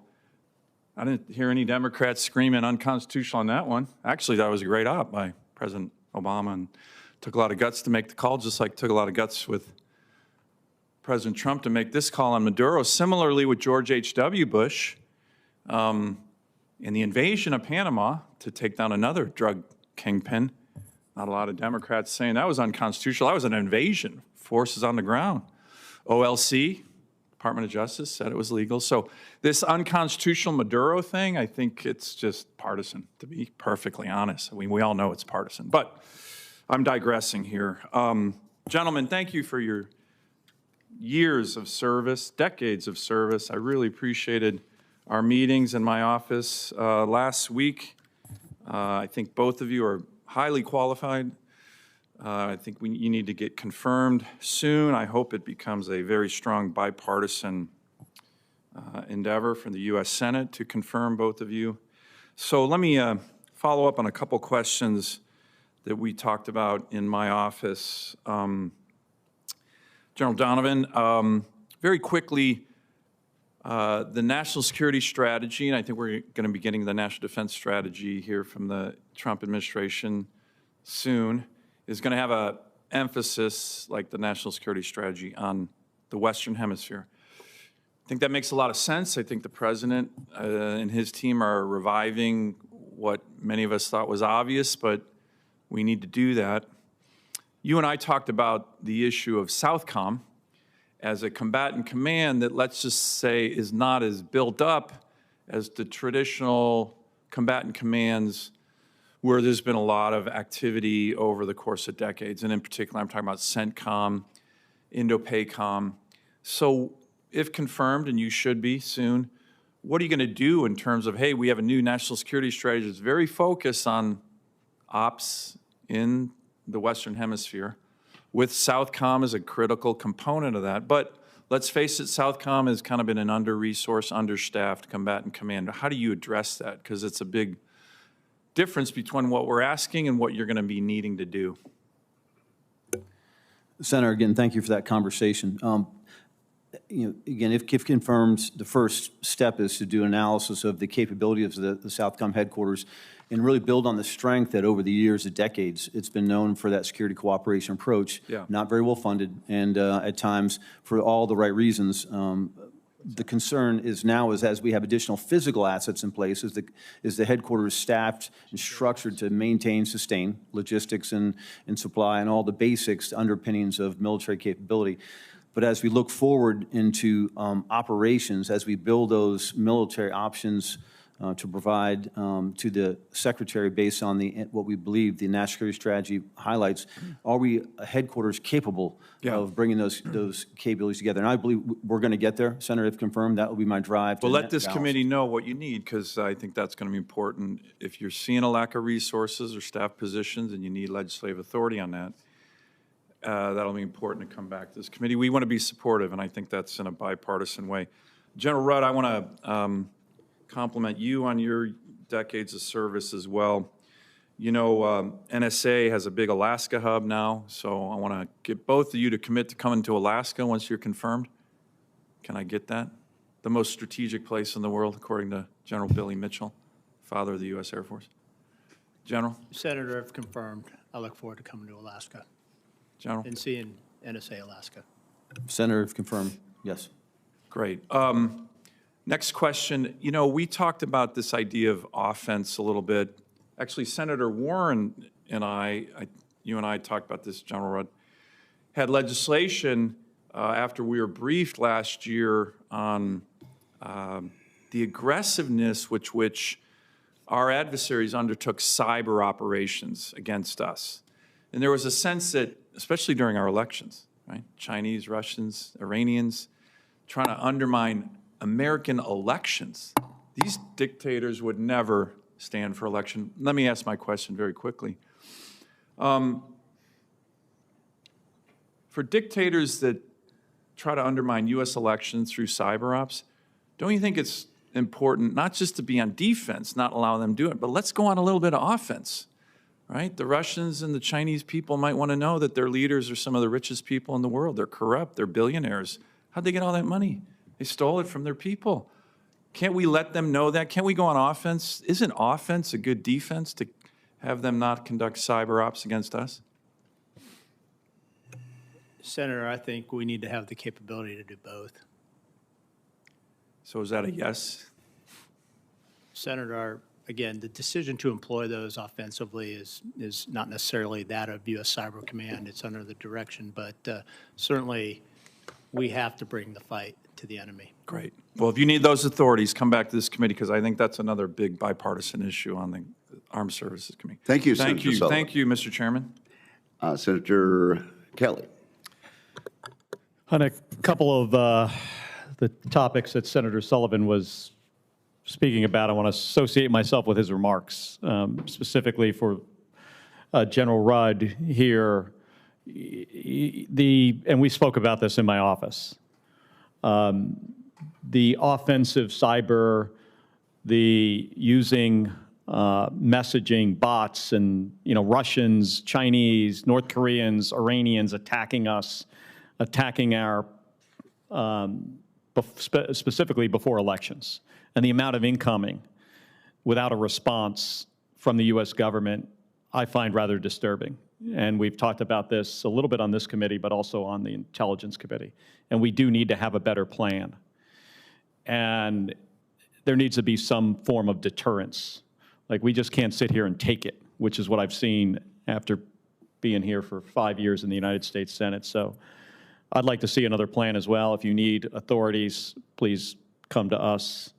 And then on the other front, I'll get to a second, which is the national security strategy. But for General Donovan, and for both of you, thank you for your service. Thank you for being here. This is an important hearing. General Donovan, Senator King brought up the September 2nd strike. I just want to encourage you to get as much information you can about that. Take a look at the video. Think about the decision-making process that went into all of those operations. Think about who was in the room, and then make your own evaluation. Is that how you would have expected that day to go? Or do you think you need to make some changes as the future commander of Southcom? I just want to encourage you to do that because we have a lot of concerns. I think there are some concerns on the other side of the aisle as well, but we've got a lot of concerns. I do personally, about these kind of operations, which I've been involved in before. So please do that. On the national security strategy, front, do you think as the next commander of Southcom, do you think we need a battle group in the Caribbean permanently, full-time? Senator, if confirmed, look at the task at hand to determine whether we need that capability in place, a carrier strike group or even an ARG-MU full-time. So until I get on the ground there and look at the tasks that I'm not aware of right now, I couldn't determine whether we need one or not need one, Senator, but that's my intention once confirmed in the planning process to address the tasks that are in place and we envision through the NSA. But do you expect, because of this pivot to the Western Hemisphere, that Southcom this year is going to have to be much different than Southcom last year? Senator, yes, I do. So you expect to need more staff, and obviously with your experience at Indo-PACOM, you imagine, actually that was Lieutenant Rudd, or General Rudd. But you certainly understand the push and pull here. We're going to have to take resources from somewhere else, which needs to be a consideration. But your job is Southcom, and I get that. And if we're going to be consistent with the national security strategy, which, by the way, I do not agree with, there will need to be some changes on Southcom. I want you to be thoughtful about that. And then finally, I just want to ask you a question. We talked a little bit in my office about, it was reported that your predecessor reported in the press. I was not able to verify that this actually happened, but where General Halsey or Admiral Halsey was told that he should carry out orders and not ask any questions. You've got a lot of experience, decades. I can't imagine that's the posture you would take if anybody in senior leadership above you told you not to ask any questions. I would just like, I think it's important for people to understand, as our leadership, we put people in these senior roles, that they're going to have a collaborative approach with their leadership. I don't know if you want to comment on that. Senator, that's how I've led my life, from second lieutenant to lieutenant general. Asking the hard questions, because the soldiers, the joint force members that we lead, we owe that to them to ask the hard questions. I will not stop doing it, Senator. So you're not going to put up with somebody above you telling you not to ask any questions? Senator, I'll continue to perform and lead like I have for 37 years. All right. Thank you, General. Thank you very much. Senator Schmidt. Thank you, Mr. Chairman. General Donovan, General Rudd, congratulations on your nominations and for your service to our great country. For most of our nation's history, America's strategy recognized a simple truth. The security of the United States begins in the Western Hemisphere. When we neglect our own neighborhood, we have much, as we have for much of the last 3 decades, threats do not remain abstract or distant. They arrive at our border, in our communities, and in the lives of the people that we represent. We're now living with those consequences. Transnational criminal organizations move people, narcotics, weapons, and money across the hemisphere with increasing sophistication and close collaboration with state actors. Fentanyl and cocaine kill tens of thousands of Americans each year. Violent networks like Tren de Agua now operate openly inside U.S. cities. This is not a theoretical problem. It is a direct assault on the safety and sovereignty of the American people. At the same time, hostile state actors are expanding their footprint in our hemisphere, partnering with criminal regimes, exploiting corruption, and operating with a sense of impunity that would have been unthinkable a generation ago. This is a strategic failure that we can no longer afford to abide by. The United States cannot accept insecurity at home because we were unwilling to assert leadership abroad, especially in our own hemisphere. President Trump has made clear that protecting the American people comes first, and that securing the homeland requires securing our own hemisphere. And I would point out that this is actually a throwback to something that has served the United States very well, that I think many people have forgotten, and they seem shocked that we're talking about it all again, whether it's the Monroe Doctrine or just understanding that we have important interests in our own hemisphere. So, General Donovan, we talked about this in my office. You're going to have a very, very important job. And I think the national, the security strategy that's been laid out is spot on. We need our European allies to step up in a much more meaningful way for the defense of their own continent. We have very important interests here at home and in our hemisphere and in the Indo-Pacific. And so I want to ask you, as the next commander of Southcom, you'll sit at the very center of that mission. And I want to explore how you assess the threats that we pose. The first one, and this limited time that we have, on narco-terrorism. How do you, I guess let me ask you this. Where in Latin America do transnational criminal organizations pose the greatest strategic threat to the U.S. right now? What would be your assessment of that? Senator, again, thanks for the time in your office. If confirmed, once confirmed, if confirmed, end up in the Southcom headquarters, really have to do a deep dive to fully give a better answer than I can right now. My thought is there's a number of different pathways and that these nefarious actors, these criminal organizations can reach the shores of the United States of America. And what I pledge, Senator, is to obviously look deeply in this, but also work collaboratively both the other geographic commands in question here or tied to as NORTHCOM and INDOPACOM to ensure that we're actually providing the chairman and the secretary those not only best military advice of one COCOM, but how do we address those synchronized threats in a more holistic way, Senator. You mentioned NORTHCOM. I wanted to ask you about that because, of course, Mexico currently is outside of the statutory AOR. But there is this, obviously, this interconnectedness of what's happening in South America into Mexico, into the United States. And in recognition of this interconnectedness, the Department of War has proposed changes to the unified command plan that would consolidate North Command and South Command under a single Americas-focused command. Given that strategic shift, and I know that's early, and I'm not trying to box you in anything, and you should take the time to do your own assessment, but currently, how do you assess the alignment of missions between NORTHCOM and Southcom currently? Senator, knowing that U.S. NORTHCOM is doing incredible work on the border and also dual hats as NORAD, a lot on their plate at this point. My focus has been, and I've supported them over the years through both SOF and in the Marine Corps mission sets. My focus, obviously, if confirmed, is Southcom, and how is Southcom a better partner to NORTHCOM in whatever decisions are made. I hope to be part of that decision-making process or at least give advice in that or counsel or guidance once I understand the capabilities of Southcom. But until that point, my responsibility is to link very tightly with NORTHCOM so we have that unity of effort. And I think, 30 seconds, so I know that we'll have many conversations about this moving forward, but I'm very concerned about the CCP's footprint in our hemisphere. Certainly that was the case in Venezuela. You wouldn't have to go too far. A year ago, we were talking about the concern of the CCP effectively controlling both ends of the Panama Canal with those ports.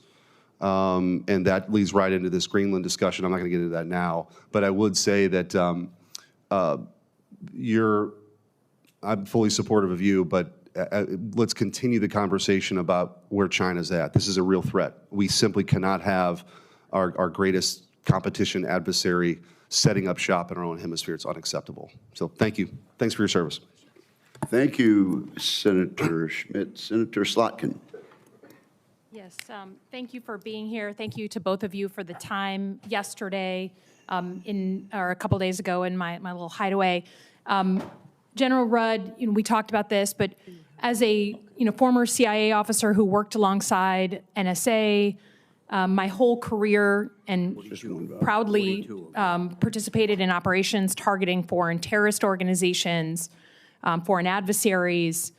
I think one of the things I'm concerned about, especially in the last couple of weeks, is any possibility that NSA might be used inappropriately against American citizens.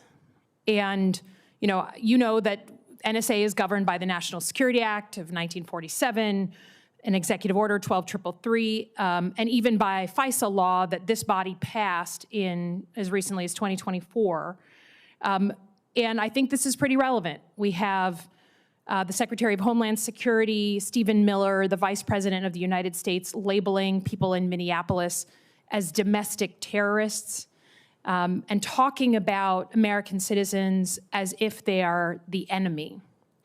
So, you're going to be in charge of this incredibly important organization, necessary organization, but you're also going to be the guy in the room should there ever be a suggestion that we target American citizens with NSA capabilities. So can you answer for me if the Secretary of Defense or the President of the United States asks you to put NSA or military intel personnel, people or tools or assets targeted at American citizens who don't have a link to a foreign terrorist organization, will you reject that? Senator, thanks again for the time the other day, and appreciate the opportunity to discuss this very important issue. Senator, if confirmed, I will execute my responsibilities in accordance with the Constitution and all applicable laws. So you know, I mean, we talked about this. There is just a ton of law saying that we cannot wiretap, using the layman's term, American citizens' communications just for expressing their freedom of speech, right? That they have to have a foreign nexus with a terrorist organization or a foreign power. We couldn't be more clear. And as a CIA officer, after coming in years and years after Watergate, like that was drilled into us, that we never turn the intelligence community against the American people. So thank you for answering that clearly, because you're going to be the guy in the room, right? We talked about how tough these positions are. Separate from Minneapolis, the president signed an executive order in September asking the Attorney General to come up with a new list of domestic terrorist organizations, and said, once you come up with the list, I want you to use the full weight of the federal government to go after those domestic terrorist groups. And he defined domestic terrorist groups in a very broad way, including groups that are anti-Christian, have anti-American views. I mean, not just violent, which of course we all understand, violence is not legal, but in these very broad terms. She has now started that process. The Attorney General in November made some announcements about that. Can you just help me understand, will NSA be a part, or should they be a part of that interagency team targeting domestic terrorist so-called domestic terrorist organizations? Senator, I don't know if NSA is or isn't part of that interagency currently. But again, consistent with the last question you just asked, it is our highest duty to uphold our oath to the Constitution and ensure that if confirmed in these roles, we execute those consistent with that oath. Well, since the organization you're about to take over, if confirmed, has been without a leader since the previous leader was fired, I just ask that you do that looking under the rug and making sure that we are never making American citizens question whether their intelligence community is targeting them. Let me just ask, lastly, General Donovan, I've asked, I think, 14 different military nominees. Again, we hope you will not be asked to do something that's illegal, but given that your predecessor was removed or left very early and allegedly for questions about concerns over the legality of operations, if you're asked to do something illegal or unconstitutional, will you reject that order? Push back. You don't have to do it publicly, but push back and protect those who serve under you.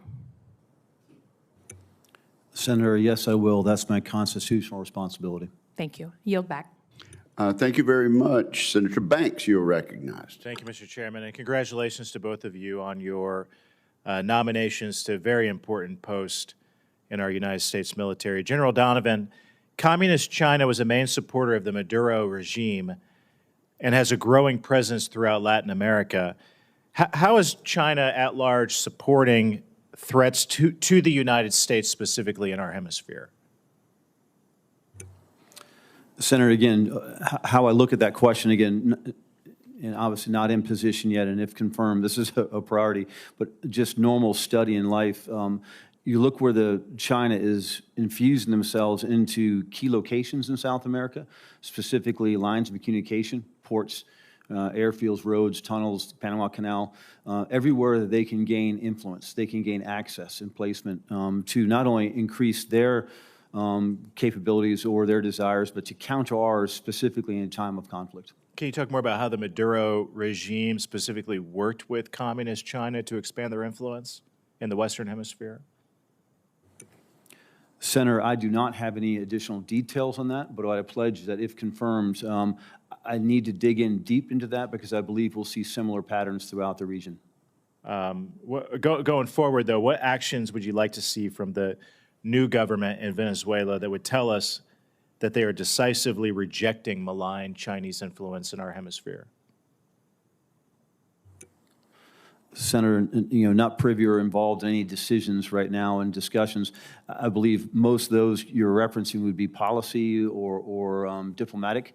If confirmed, my task is to create military options and solutions to backstop any of the options picked or selected by the president. Okay, I get that. How does countering Chinese activity in our hemisphere support Indo-PACOM's mission to deter China in the Pacific, as laid out in the National Security Strategy? Senator, just geographically, if you look at the links between the Indo-PACOM or the Pacific and South America, specifically South and Central America, it's clear there are direct links. And if you hear Admiral Paparo talk about the Indo-Pacific, yes, there is a line between two geographic combatant commands, but our threats, our enemies don't care about our lines. And it highlights the importance that we work in a more global perspective, in this case specifically Northcom, Southcom, and Indo-PACOM, and leveraging the other functional combatant commands like Cybercom to ensure that we're providing truly best synchronized military options. So specific to the role that you've been nominated to, how can we, the members of this committee, support Southcom as you try to keep our hemisphere free of control of Communist China? Senator, how I look at that question and how I've been considering in my mind what levers of action or power or influence we could take, building on what Southcom is, again, very good at, which is building partnership capacities, but through a new look in the NSS, what other tools do we have to bring to bear? I think of the office, if I think of the Economic Defense Unit, the Office of Strategic Capital, are there other elements of American, I would say power, but American influence we could apply on top of military, on top of diplomatic, to really come up with creative and more innovative solutions to help counter even more aggressively, Senator? Look, I fully support President Trump. I believe he's absolutely right to go after illegal oil tankers from Venezuela, Iran, and elsewhere. General, can you talk about what more you all are doing to track and seize oil tankers, or what you will when you're confirmed to this important role? Senator, in my current role as a SOCOM Vice Commander, I'm not tied to any of those planning processes. If confirmed, obviously we'll be fully, and not only tied to them, but leading the military options for the planning process. Very proud of the U.S. military that can project power anywhere in the globe to address those capabilities, those threats that PRC has. And many of these tankers were already sanctioned by the United States for their illegal activity. What is the impact on the Venezuelan, Cuban, and Iranian regimes when our forces in Southcom prevent these tankers from getting oil to their market, wherever it's going? Senator, at this time I've not dug into that topic. I pledge you that I will, but I don't know the intel assessments at this stage. It will become a priority if confirmed. Okay, thank you. I yield back. Thank you very much, Senator Duckworth. Thank you, Mr. Chairman. I do echo my colleagues' concern that President Trump is marching us towards another forever war in Venezuela and throwing around threats to do the same elsewhere, from Greenland to Colombia to Iran.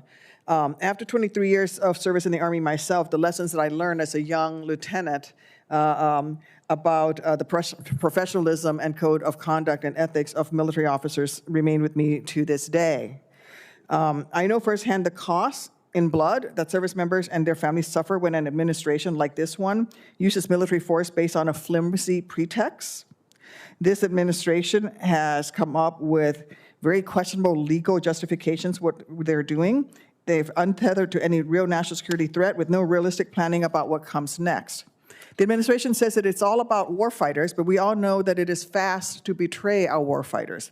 As we saw with the hearing on domestic deployments that I secured in December, President Trump is comfortable thrusting service members into legally unprecedented situations and leaving them out there to dry without legal protection. In Southcom, this administration's leaders have created questionable legal justifications for the use of military force. They've thrown military commanders under the bus instead of admitting that they likely ordered a war crime, and sidelined critical legal advisors. In fact, the very real reason that we're here today is because the former commander of Southcom, Admiral Halsey, was asked by Sec Def Hegseth to step down after he expressed concerns over the, and I quote, murky legality of the boat strike campaign, end quote, according to the Wall Street Journal. General Donovan, I'm concerned about how this administration might ask you to do what they might ask you to do in this role, given what they asked your predecessor to do. And I want to understand how you would navigate that in a way that would safeguard your oath to the American people and to uphold the Constitution by protecting responsible American use of force and protecting the service members under your command. If ordered by the Secretary to shoot unarmed civilians with no observable weapons who were not presenting any hostile acts of hostile intent, would you relay that order down to your chain of command? No, Senator. Thank you. Let's do another example. If ordered by the Secretary of Defense to shoot harassing fire into a city or a village indiscriminately where we are not actively engaged in hostilities, would you issue that order to your subordinates?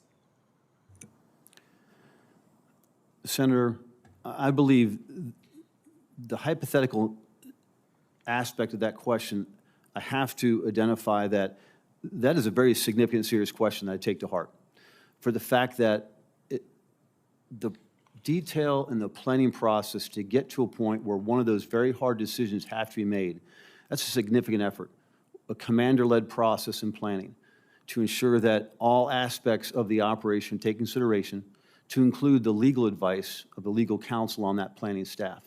My responsibility is to lead that planning staff. I don't believe that that situation you described, Senator, would be something that would happen out of the blue. The conditions had been set. The leaders have been given the authority, the rules of engagement to understand their rules. And I can't commit or comment on a situation that I did not plan, participate in to get to that point of the point of decision that you're referencing, Senator.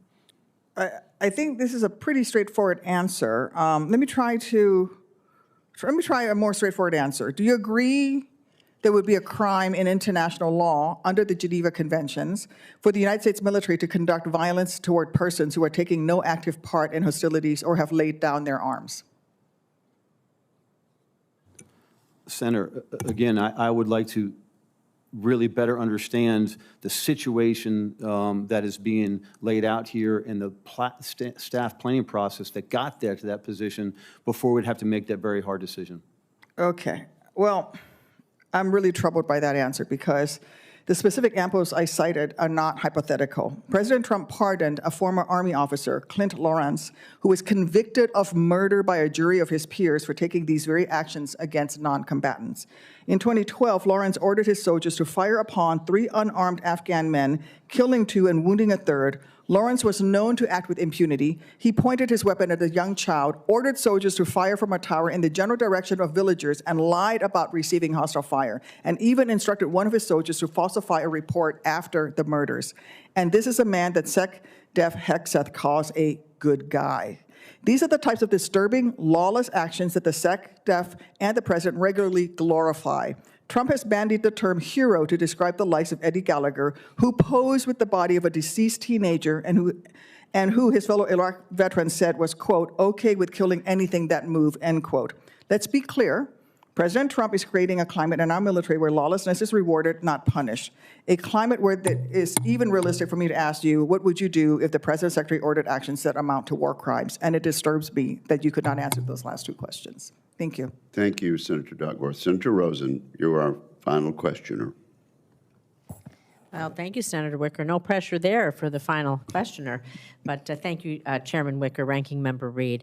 Thank you to both of you for your willingness to serve, for your service through all of these years, to your families who serve along with you, and for taking the time to speak with me. I'm going to, there's so many serious, important things to talk about. I'm going to switch over a little bit to cyber workforce for a bit, because if we're not prepared, with our workforce and with our assets in this cyberspace, then we will not be able to meet the challenges of the future. So one of the most important aspects of maintaining a robust cyber defense posture is ensuring that our workforce is prepared, capable of adapting to an ever-evolving and quickly evolving cyber threat landscape. And so, General Rudd, as you know, cyber domain is incredibly dynamic. Developing a workforce with the necessary skills and expertise to achieve mastery is critical. We are not there yet. In your responses to the advanced policy questions, you mentioned investing in people as one of your lines of effort if you're confirmed. Can you elaborate more on what you think Cybercom could or should be doing in workforce development, talent management space for cyber, especially when you consider the needs across uniform, civilian, and contract workforces? I'm especially interested in your thoughts on the long-term shaping of the workforce and what more you think you might need to do to develop this, because too often we allow the near-term pressures, and they are great, to drive out our longer-term objectives and views. Senator, I couldn't agree more with you in terms of how you described the strategic environment in which we need to develop and build and continue to enhance the cyber workforce. So, and as you know, as we talked, it's about the people first. We've got to attract, retain, train, retain the most talented and the best. And appreciate what I understand of this committee in particular, providing the resources and the direction to help enable to do that. I think we also talked a little bit about the department's plan and Cybercom's efforts under Cybercom 2.0 and how that will put us on a trajectory and has to building and enhancing really the supreme workforce. It's already there. We've got to expand it. We've got to do it quickly. We've got to do it at scale. And we've got to think about creative ways to do this beyond just the agreements with the services. I think this is one area where, if confirmed, I would want to take a very quick, deep assessment into it and then come back with any other further recommendations, Senator. Well, thank you, because General Rudd in the FY25 NDAA, it included a provision that I helped champion to have the department establish a cyber intelligence capability to provide foundational scientific and technical intelligence to Cybercom and the rest of the joint force. And so what is your understanding of the department's current approach to standing this up, including the lessons learned from recently completed cyber intelligence pilot with the Defense Intelligence Agency? How will you prioritize this? And really, what are your thoughts on the evolution of the threats in cyberspace, how quickly they evolve? Yeah, Senator, several of the committee members have alluded to or outright said that cyber is the domain that we're active right now. You know, some could say we're at war right now in that domain. I don't think that's an unfair characterization. So I think everything that we can do to move as quickly as possible to enhance our posture, our capabilities, and our workforce in there, give them the best tools that they can, deepen and thicken the relationships with not only within the department, but across industry, academia, that enables for us to maintain the advantage of the world-class cyber force that we have. Yeah, I think it's critically important. I'm going to ask my last question quickly on the Maduro capture to General Donovan. The President ordered Operation Absolute Resolve in Venezuela on January 3rd to capture President Nicolas Maduro and his wife, but intentionally did not notify Congress. In fact, in the briefings to Congress in the months prior, where the administration officials were asked if there was a plan to remove Maduro, the answer was repeatedly no. So how would you define the rules of engagement for counter-narcotic operations in Southcom, and what entity do you think has the final authority to approve these rules? Senator, I asked to come back and meet with you again after, if confirmed, and have time in Southcom to understand the structure of the headquarters, the missions at hand, the missions envisioned in the future, tied to the NSS and Curtis operations, and come back and discuss with you. Thank you. I'll look forward to that briefing. Thank you, Mr. Chairman. Thank you very much, gentlemen, for your testimony today. This concludes today's hearing. For the information of members, questions for the record will be due to the committee within 2 business days of the conclusion of the hearing. We are now adjourned.